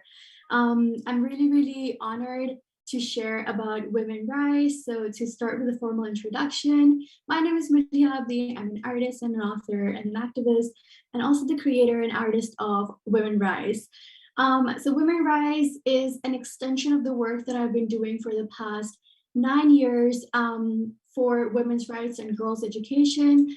My activism is through my art. I have been able to work with global organizations in the past 9 years, such as Malala Fund, the Girl Effect, the PAD Project, and even the companies like Adobe, Google, all for campaigning through art for social justice. And now I'm able to step into the NFT space and just create an extension of that work. And mainly that's because I didn't see myself in crypto. I didn't see myself in like any other like tech or finance space, and NFTs were my gateway. And to many, NFTs may seem like JPEGs or PFP or like a piece of art. To me, it was a gateway into starting a revolution and creating a community. I do want to read something quickly that a fellow BFF, Ilan, just asked. What is something in your life that can be revolutionized by a decentralized and public network? For me, that's girls' education. So even though Women Rise is a collection of 10,000 NFTs that is celebrating and representing women activists, artists, scientists, coders, our ultimate goal is to build the first school in the metaverse for the 258 million children who are currently out of school. So these are not children who are, at home studying on Zoom because of the pandemic. They are children who never had a chance to even get an education. 129 million of them are girls. And I am an immigrant from a country where we're one of the top countries where children are out of schools. I have seen this firsthand in my own community as well, and how it doesn't just impact girls' education, but it sometimes leads to child marriage, even period poverty is an additional factor, women's health, and there's so many destructive things that lead to this, and also through education, we can liberate millions and millions of women and girls around the world. Working on the digital divide at Women Rise is one of the main things that we need to overcome in order to make the school a reality. And it was supposed to be a part of our roadmap too in the project, but we launched on the 26th of November. We recently just got sold out. We're really grateful for that. All thanks to the support of the community. And we have started working on the school. And I just had a conversation with an organization that evacuated 100 girls from Afghanistan, and they may be the first batch of students that will become a part of this school. And so this is the kind of thing that, just because of NFTs that we can create in this space. But again, that's a very small side of things within the Web3 space, because the potential, we don't even know what the space can do. So what I would like to ask you is, think very radically. What is the most radical thing that you see happening in this space, thanks to the Web3 technology, decentralized space, NFTs, and all of these different things. Grateful to say that we have been able to contribute to 4 organizations focused on women's rights and girls' education, which I have worked with in the past as well, so I know where the funds are going. They're a very grassroots organization, but that's, again, just a very, very small part of what Women Rise wants to do in this space, through art, through activism, and through advancing human rights. Awesome. Thank you so much, Maliha. You're so inspiring and such a leader in this space. I now want to turn to Lisa, who's the founder of Boss Beauties. Lisa, tell us about why your collection should be in every BFF wallet. Thank you, Randy. I'm so honored to be here, first of all. So as Randy was mentioning, I am the founder of Boss Beauties. I'm really passionate about mentorship and education, like Maliha is as well. For the past decade, the heart of my work has really been to support young women in college and high school as they design the career of their dreams and really look to find their dream job and pursue their passions. So through my company, My Social Canvas, we've built a virtual mentorship program. We have a global community of women and girls in high school and college from all over the world, in 15 different countries. And this is really my passion. We've hosted mentorship events with our community where we've had Olympic athletes, women executives and leaders from companies like Apple and Google, Marvel, NBC Universal, lots of different fashion brands, but really it's about giving access to these young women to meet these mentors and to find internship opportunities and scholarships. So that's my passion. But here's a little of the story on Boss Beauties, because it does fit in with My Social Canvas. So in 2021, actually under 9 months ago, I dove into NFTs and I was a new mom. I had my son Hudson in May. 3 months after I had Hudson, I realized the potential of NFTs and crypto and a lot of what we're talking about tonight with Web3. So you're probably thinking I'm crazy. Many of you think this is crazy, but I decided when I had my newborn, that it was a good time to start Boss Beauties. And Boss Beauties is really an extension of all the work that we've been doing through My Social Canvas for the last decade. And we're so passionate about this work. This is more than an NFT. It's so much more than about an NFT. We're really looking to support young women and mentor them to help them create the career of their dreams. So for all of our BFFs here, I feel like we're BFFs already, right? I just want to invite you to get involved in our work. Ways you can get involved if you pick up a Boss Beauty, but join our community. If you want to mentor the young women in our community, we host lots of events. We're supporting scholarships from a portion of the proceeds from our NFTs. So we'd be so honored and really excited to have you involved. And yeah, we're just excited to be here. I thank the whole team for putting this together and bringing more women and more diversity into Web3. So thank you, Randy, for helping us share the story of Boss Beauties. Thank you, Lisa, so much. We have 2 more and then we're in for the big surprise. So stick with us, everyone. I'm going now to Francine, CEO of Meta Golden. Francine, tell us about how NFTs can tie to physical goods and your recent launch. Hi, Randy. Thanks. Yeah, I'm loving this panel. This is like super awesome. It's nice to be able to connect with my people because usually, crypto is like a foreign language and there's not a lot of crypto native people. So this is awesome. Okay, keep scrolling, scroll super fast through the beginning because that's the floor, as you know. I want to get to the big ticket items. We just launched Ashley Longshore by Meta Golden this week. And in the first 7 days, we were already number 21 on OpenSea. If any of you know Ashley Longshore, and first of all, just to introduce myself, I have a blockchain business where I tokenize NFT art with 18 karat gold jewelry, because I felt when I got into the space a couple of years ago that I wanted something to show for it that was a physical asset. As the industry's evolved, it's now called phygital, which means physical and digital. but that's what I do is I basically sell NFTs with gold attached to it, gold jewelry. So I partnered with one of my BFFs, Ashley Longshore, who has an incredibly loyal community and following. And I'm also an NFT investor. And one of the first things I look at in any project is I look at the community that supports the project, because that's ultimately what is going to make a project fail or succeed. And our project has been very successful in that we did the first day of our pre-sale on Monday. We sold out in 2 hours. We minted 600 NFTs in 4.5 minutes, which is kind of unheard of. And especially because I took this project to over 100 devs when I was starting out. But you know, it's really hard for women to get a leg up in the space, and all the devs are really expensive and really booked by the gaming community, and it's a very male industry. So I really struggled, and I had to find someone to take this. And I finally found a woman who has been incredible, Izzy Othman.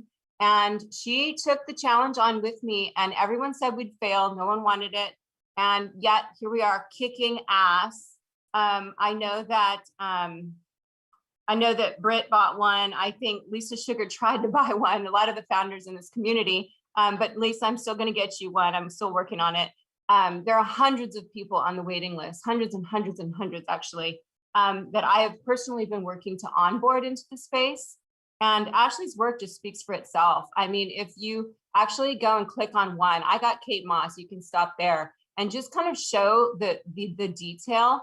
I mean, to me, like a lot of projects right now that you invest in are not interesting because it's like very male oriented or the art is just not beautiful. No one can say that this art is not incredible and beautiful and valuable. And this collection is a real artist. Ashley has a real following. And this is something that is not just a value-based investment, but will have value for a very, very long time. This is the very cheapest that it will ever be, and it's already traded 5 times from its original offering. So I'm super bullish on it. There's something in the collection for 88 ETH, which is over $200,000 already. Like I said, we've only been out, we sold out the first day in the first 2 hours, but it's something that if you're a first-time investor and you know Ashley and you want to dip your feet in the crypto pond, this is a winner. It's a super winner. What can I tell you? A lot of these founders, I'm so excited to be a part of this community. Susan Line, I don't know if you remember me, but I was at InStyle when you were at O way back in the day. I'm working to onboard women and girls into the crypto space, and I'm super passionate about it. It's what saved my life personally. And I've invested in Ethereum a while ago, and I'm very, very, very invested in the space now. I'm one of the 4%, and I hope you'll check out Meta Golden to hear more. Awesome. Thank you so much, Francine. What an amazing collection.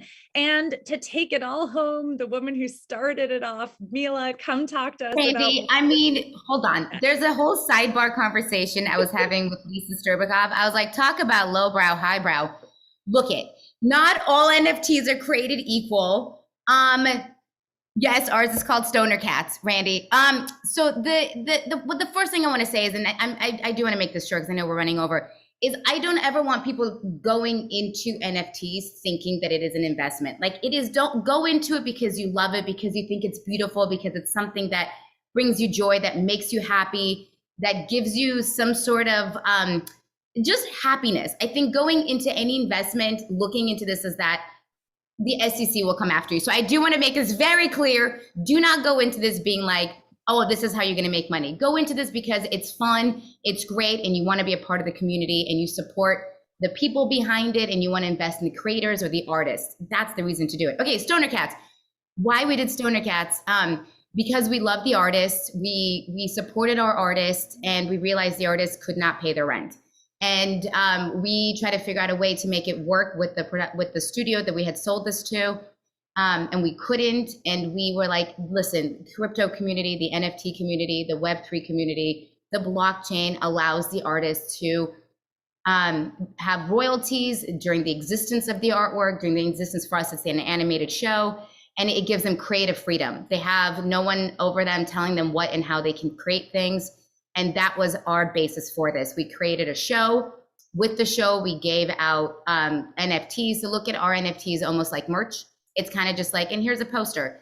And we, our company does a little bit more of, I guess, Web3 production. Like we have a video game, we have a board game, a video game, a card game. We have another animated show coming out in the next couple months. So we're a little bit all everywhere, but all in the world of Web3 and the metaverse. But the next one we're doing is called Gimmicks, and it's a little bit more about wrestlers.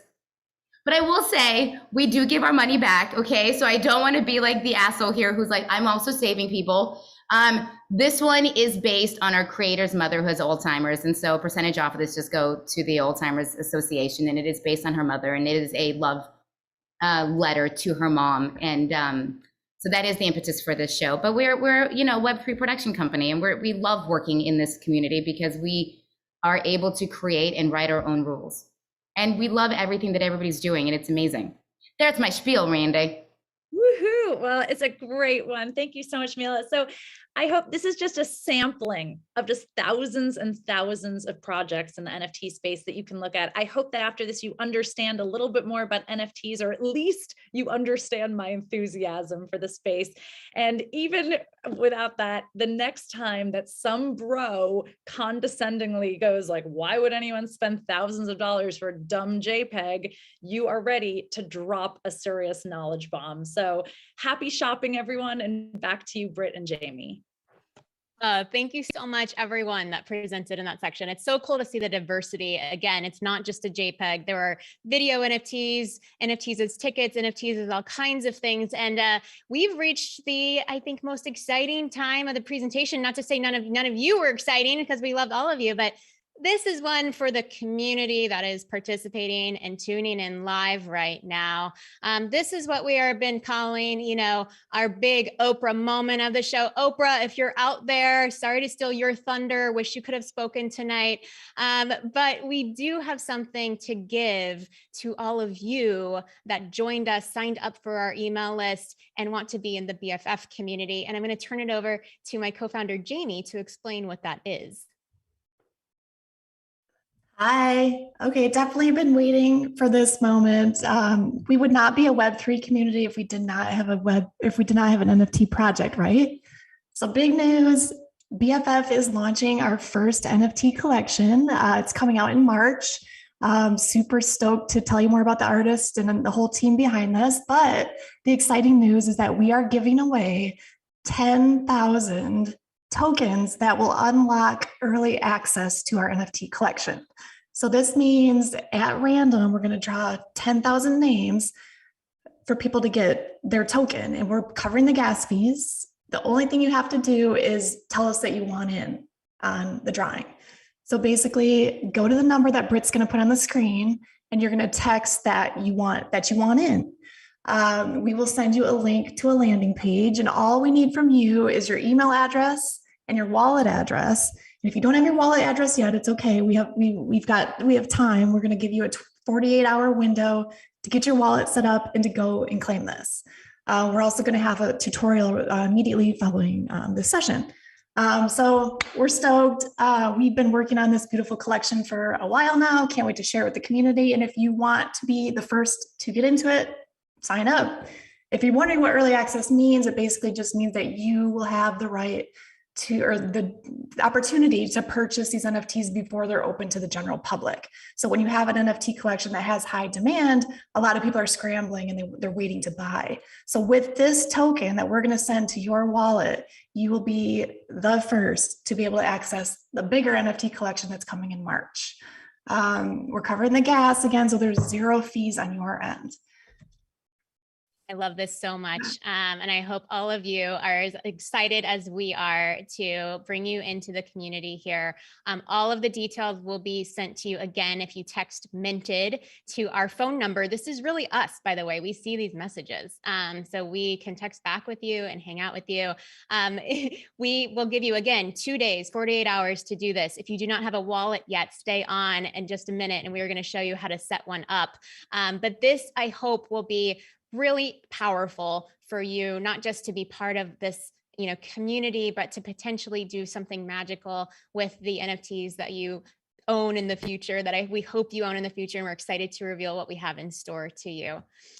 Really quickly, just as we wrap up here, just to bring it all together one more time, we are owners, we are collectors of so many things. Where is all this all going next? Well, it's going to take several years, right? But prepare to start collecting things. I think you're all going to start collecting things. 2/3 of people, by the way, agree that this is all happening. It's an inevitable future that we will be collecting and owning more digital assets. These are called NFTs. You will use them as part of your digital identity, as your PFP, your profile photo within VR games or experiences that you have instead of Zoom, which we all, I think, could probably do less of.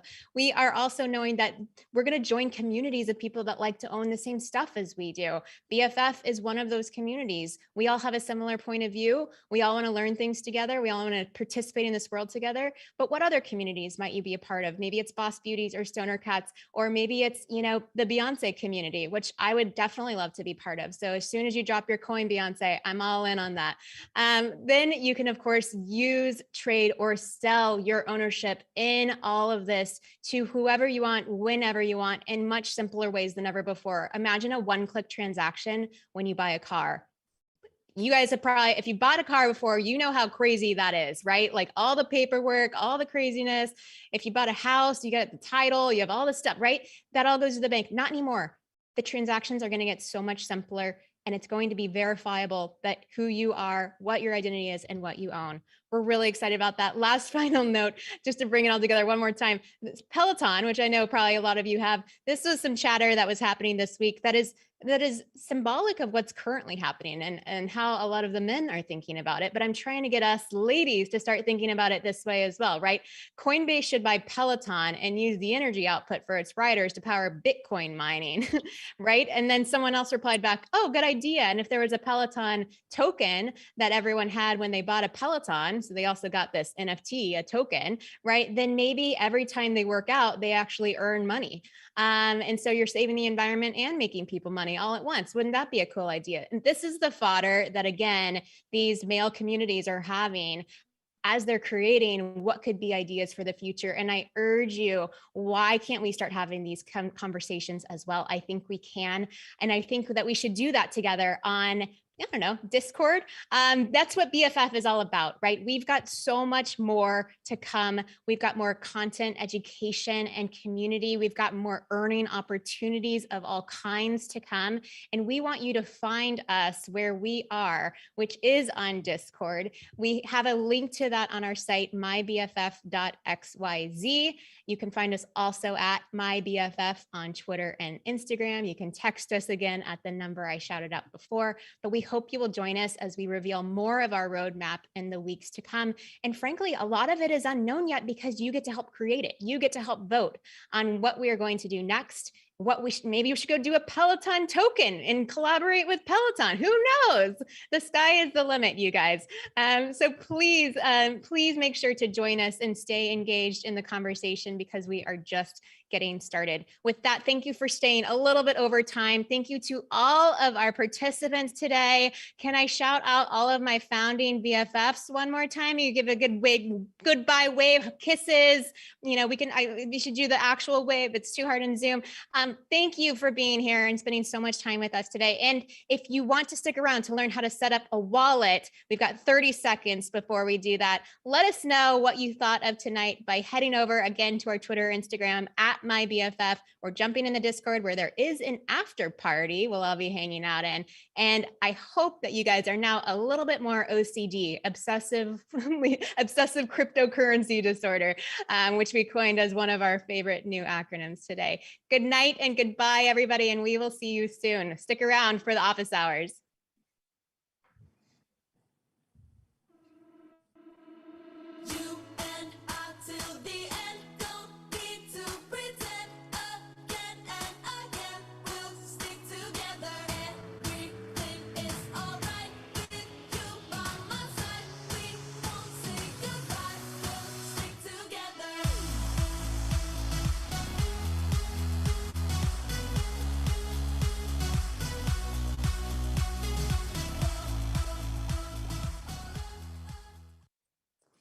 Okay, we are back. For those of you who want to learn how to set up a wallet, I want to introduce my friend Avni to come to the stage, and she's going to help walk you through exactly how to do that. Avni, why don't you come up and introduce yourself?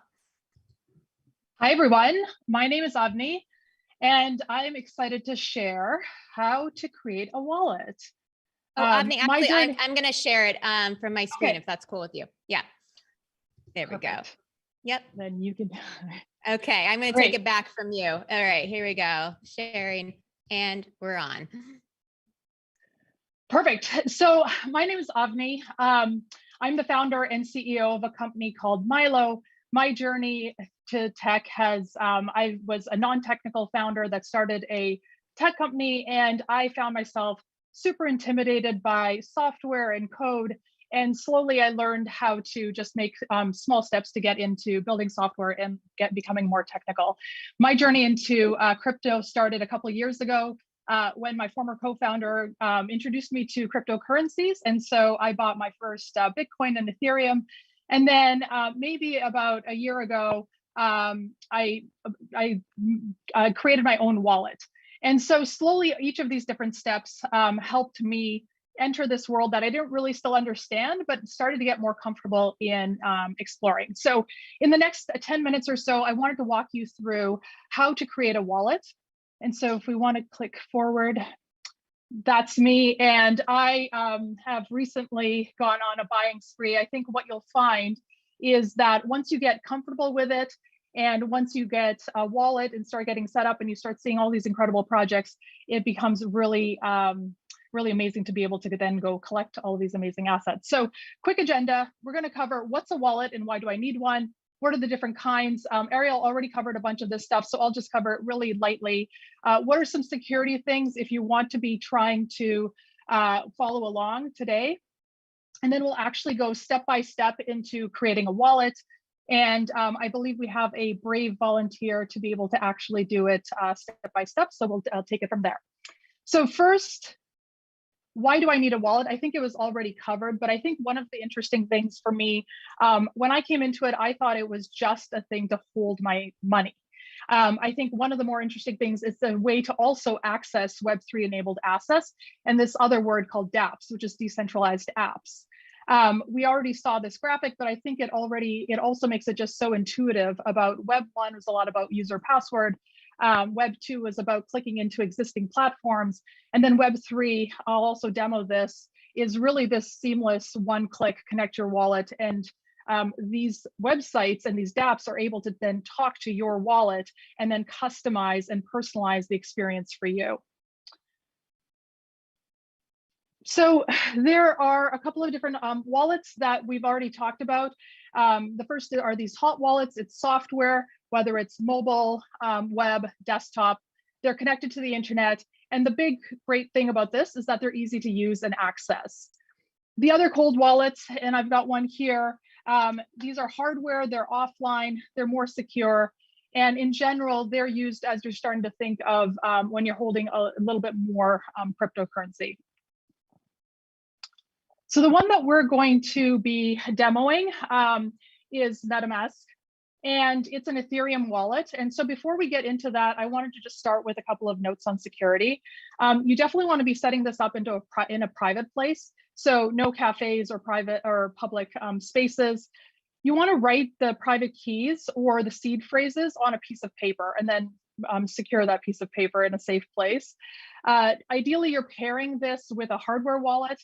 And then look out for phishing scams, which I'm sure folks can get into what to look out for with those, but never again share your private keys or seed phrases or anything like that. Okay, let's get into this. So, so here's also just a quick guide on wallet security levels. I found this. Twitter ends up being a really great resource. So if you start following amazing people, they'll also share some of this learning as you go. So beginner, some suggestions on using like a hot wallet. As you get intermediate, larger amounts, and advanced, you can start thinking about how to use different hot wallets and cold wallets to manage that. Okay, so at a high level, we'll go into how to create a wallet.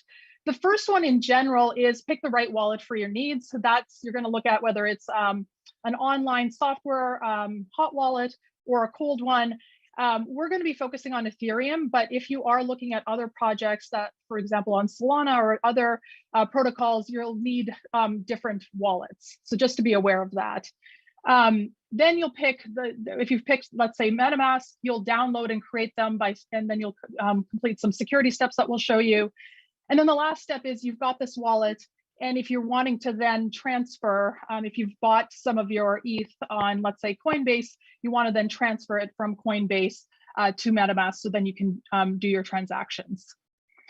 Now let's walk through each of these steps. And like I mentioned, so you'll pick the right wallet for you. You're thinking about the protocol and the currency. You're thinking about what use cases are you wanting to use this currency and this amount for, and then the general asset amounts. So this, we're going to be walking through actually doing this, but I wanted to give folks an overview so you feel comfortable with what the screens are, what all the words are. So you'll go to the website. When you click download, it'll say something like "Welcome to MetaMask." You'll have the option, if you already have a wallet, then you can also have it set up on another device. But you'll generally be here where it says let's get set up. You'll be asked to create a password. And then the last part will be a secret recovery phrase. And this is that seed phrase that here, you'll click that, you'll write those words down, and then you'll be asked to repeat them and enter them. And so all of this is just to make sure that it's very secure, and the seed phrase is the thing that you don't want to share with anyone, that you want to write it on a piece of paper and keep it in a secure place. And then the last step is going to be where you're going to go to wherever you've purchased your cryptocurrency, like Coinbase, and then you'll go to send and receive. It'll be a screen like this, and you'll enter if you're transferring it to your wallet, you put your wallet address, and it's going to be this kind of, it'll look like this 0x and then a long string of numbers. You'll put that address in there, the amount that you want to put, and then you kind of continue. So just to give you a sense of what are the different steps, it looks kind of intimidating because, of course, you want to make sure that things are secure. There are a lot of pieces of information, but just to walk you through, it's generally about picking and finding a wallet, creating it, and then thinking about how you want to move assets from the different places. Okay, let's try it out live. Do we have Vanessa on? I'm here. Hi. Okay. We have a very brave volunteer that's going to do this live. So hi, Vanessa. We're going to have her screen share, and I'm going to walk you through. She has a Coinbase account, but hasn't gotten around to actually creating a MetaMask wallet. So we're going to walk through it right now. So we can screen share Vanessa's screen. While she's doing that, oh, there you go. Okay, perfect. I was just going to say that while she's getting set up here, hi everyone, Britt again. I want to make sure that you know there are many types of places you can go set up your bank account, your crypto bank account. Coinbase is one of them, but there are literally, I think hundreds at this point. Coinbase though is very reputable, very familiar, and MetaMask is one of the best wallets, but there are all kinds of wallets that you can use as well. So like Avni said, the first step is to make an account on Coinbase, which Vanessa has done. So now that she's set up an account, we're going to show you what comes next. Back to you. Yeah, that's a great point. And the other point I wanted to make was when you're creating either a Coinbase account or MoonPay or any of these types of accounts, it is a classic financial institution. So there are going to be lots of different checks and balances. So if you're being asked to verify your identity by uploading your driver's license, just know that that's fairly standard. And as long as you're using a reputable exchange, that's all to be expected. Okay, Vanessa, so let's start. So you've come to metamask.io. You're going to click the download button there. And the way that MetaMask works, it's a Chrome extension. So it should take you to, yeah, install MetaMask for Chrome right there. And so this is your classic, yep, it'll ask you all the permissions here and add your extension. And so just like most of us are used to kind of doing that part. And so here's the screen where you can now start clicking Get Started. And you wanted to click the one on the right where it says, yes, let's get set up. And again, when you're doing this for yourself, please read everything so you're aware of all the different steps that you're doing. A lot of this talks about the security steps, the things that you don't want to be sharing out with anyone. And so if you feel comfortable with that, you can click I agree. And so this is where you'll create your password for your actual account.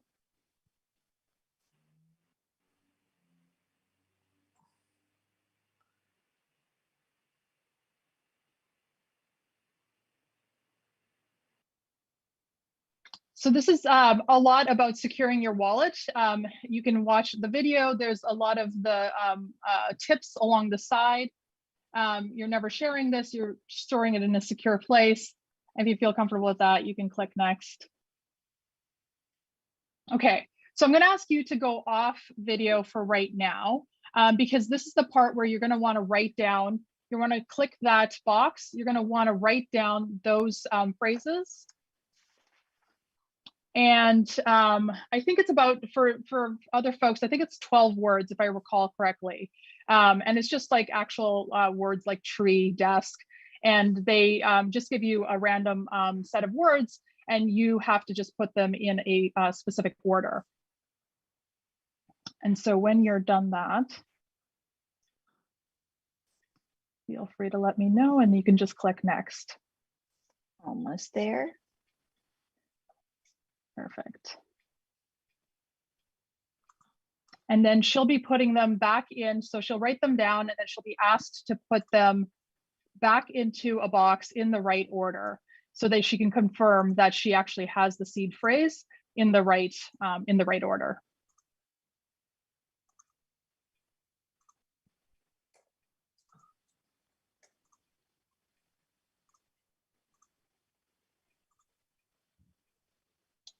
Okay, pass the test. Perfect. And if you want to reshare. Okay, perfect. And so this is all done. So now you have your wallet, and if you actually click up there, so you can click out of this. So this is your wallet. So it says account one. You can rename it because sometimes people have different wallets for different purposes.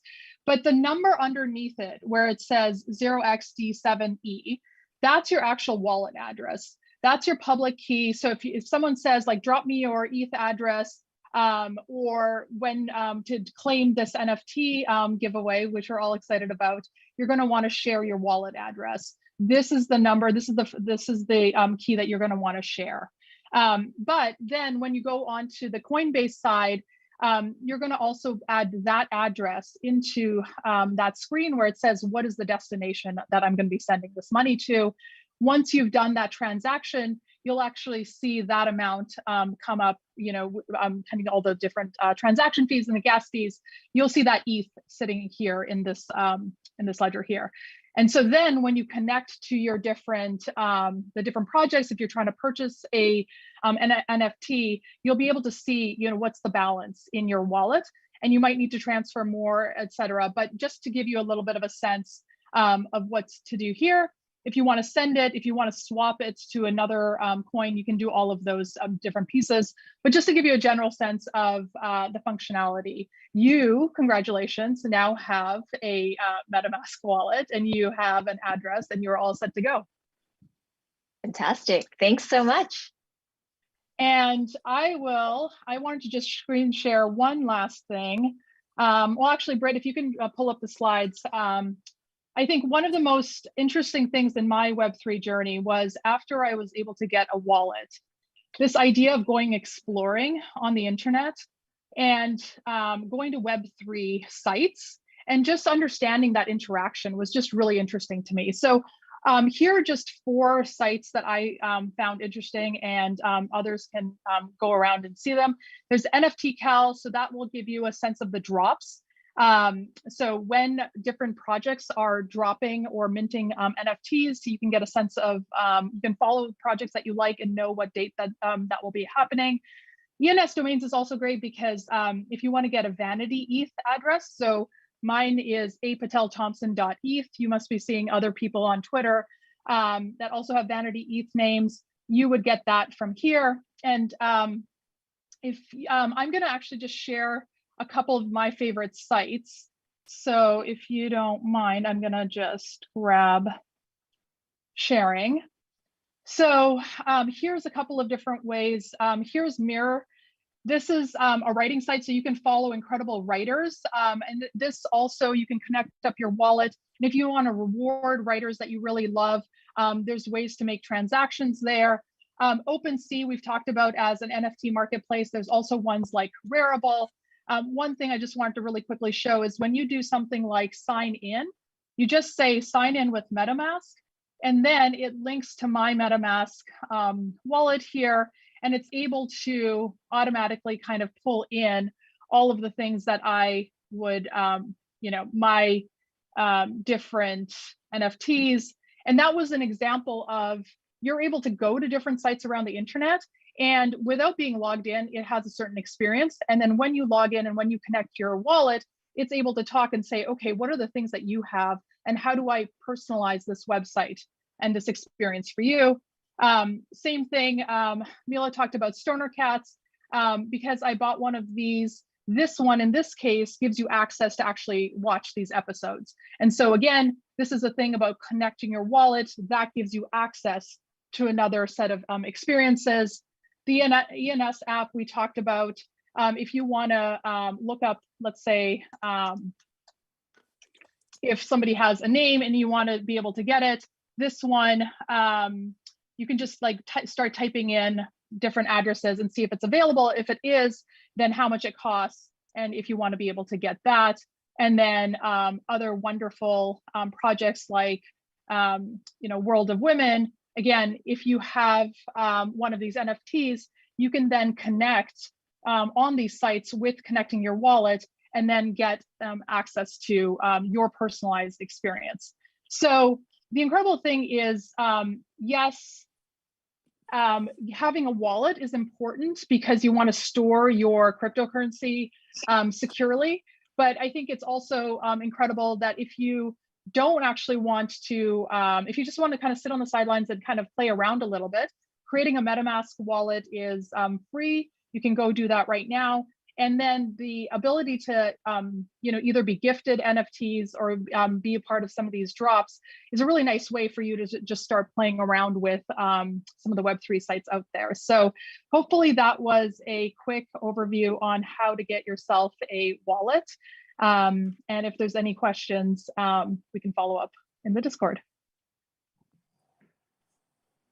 Well, that was amazing. Thank you, Avni. And I'm on YouTube fielding lots of questions and comments, and I hope this was sort of valuable. So I'm just going to answer a few that I'm seeing pop up, which is like, why? So I need a Coinbase first and then a MetaMask. Yes.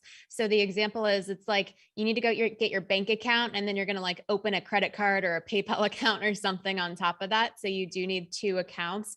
Coinbase also has Coinbase Wallet if you'd prefer to keep it all Coinbase. And like I said, there's a million other wallets out there that are really great, and a million other Coinbases where you can buy, create an account to store your crypto.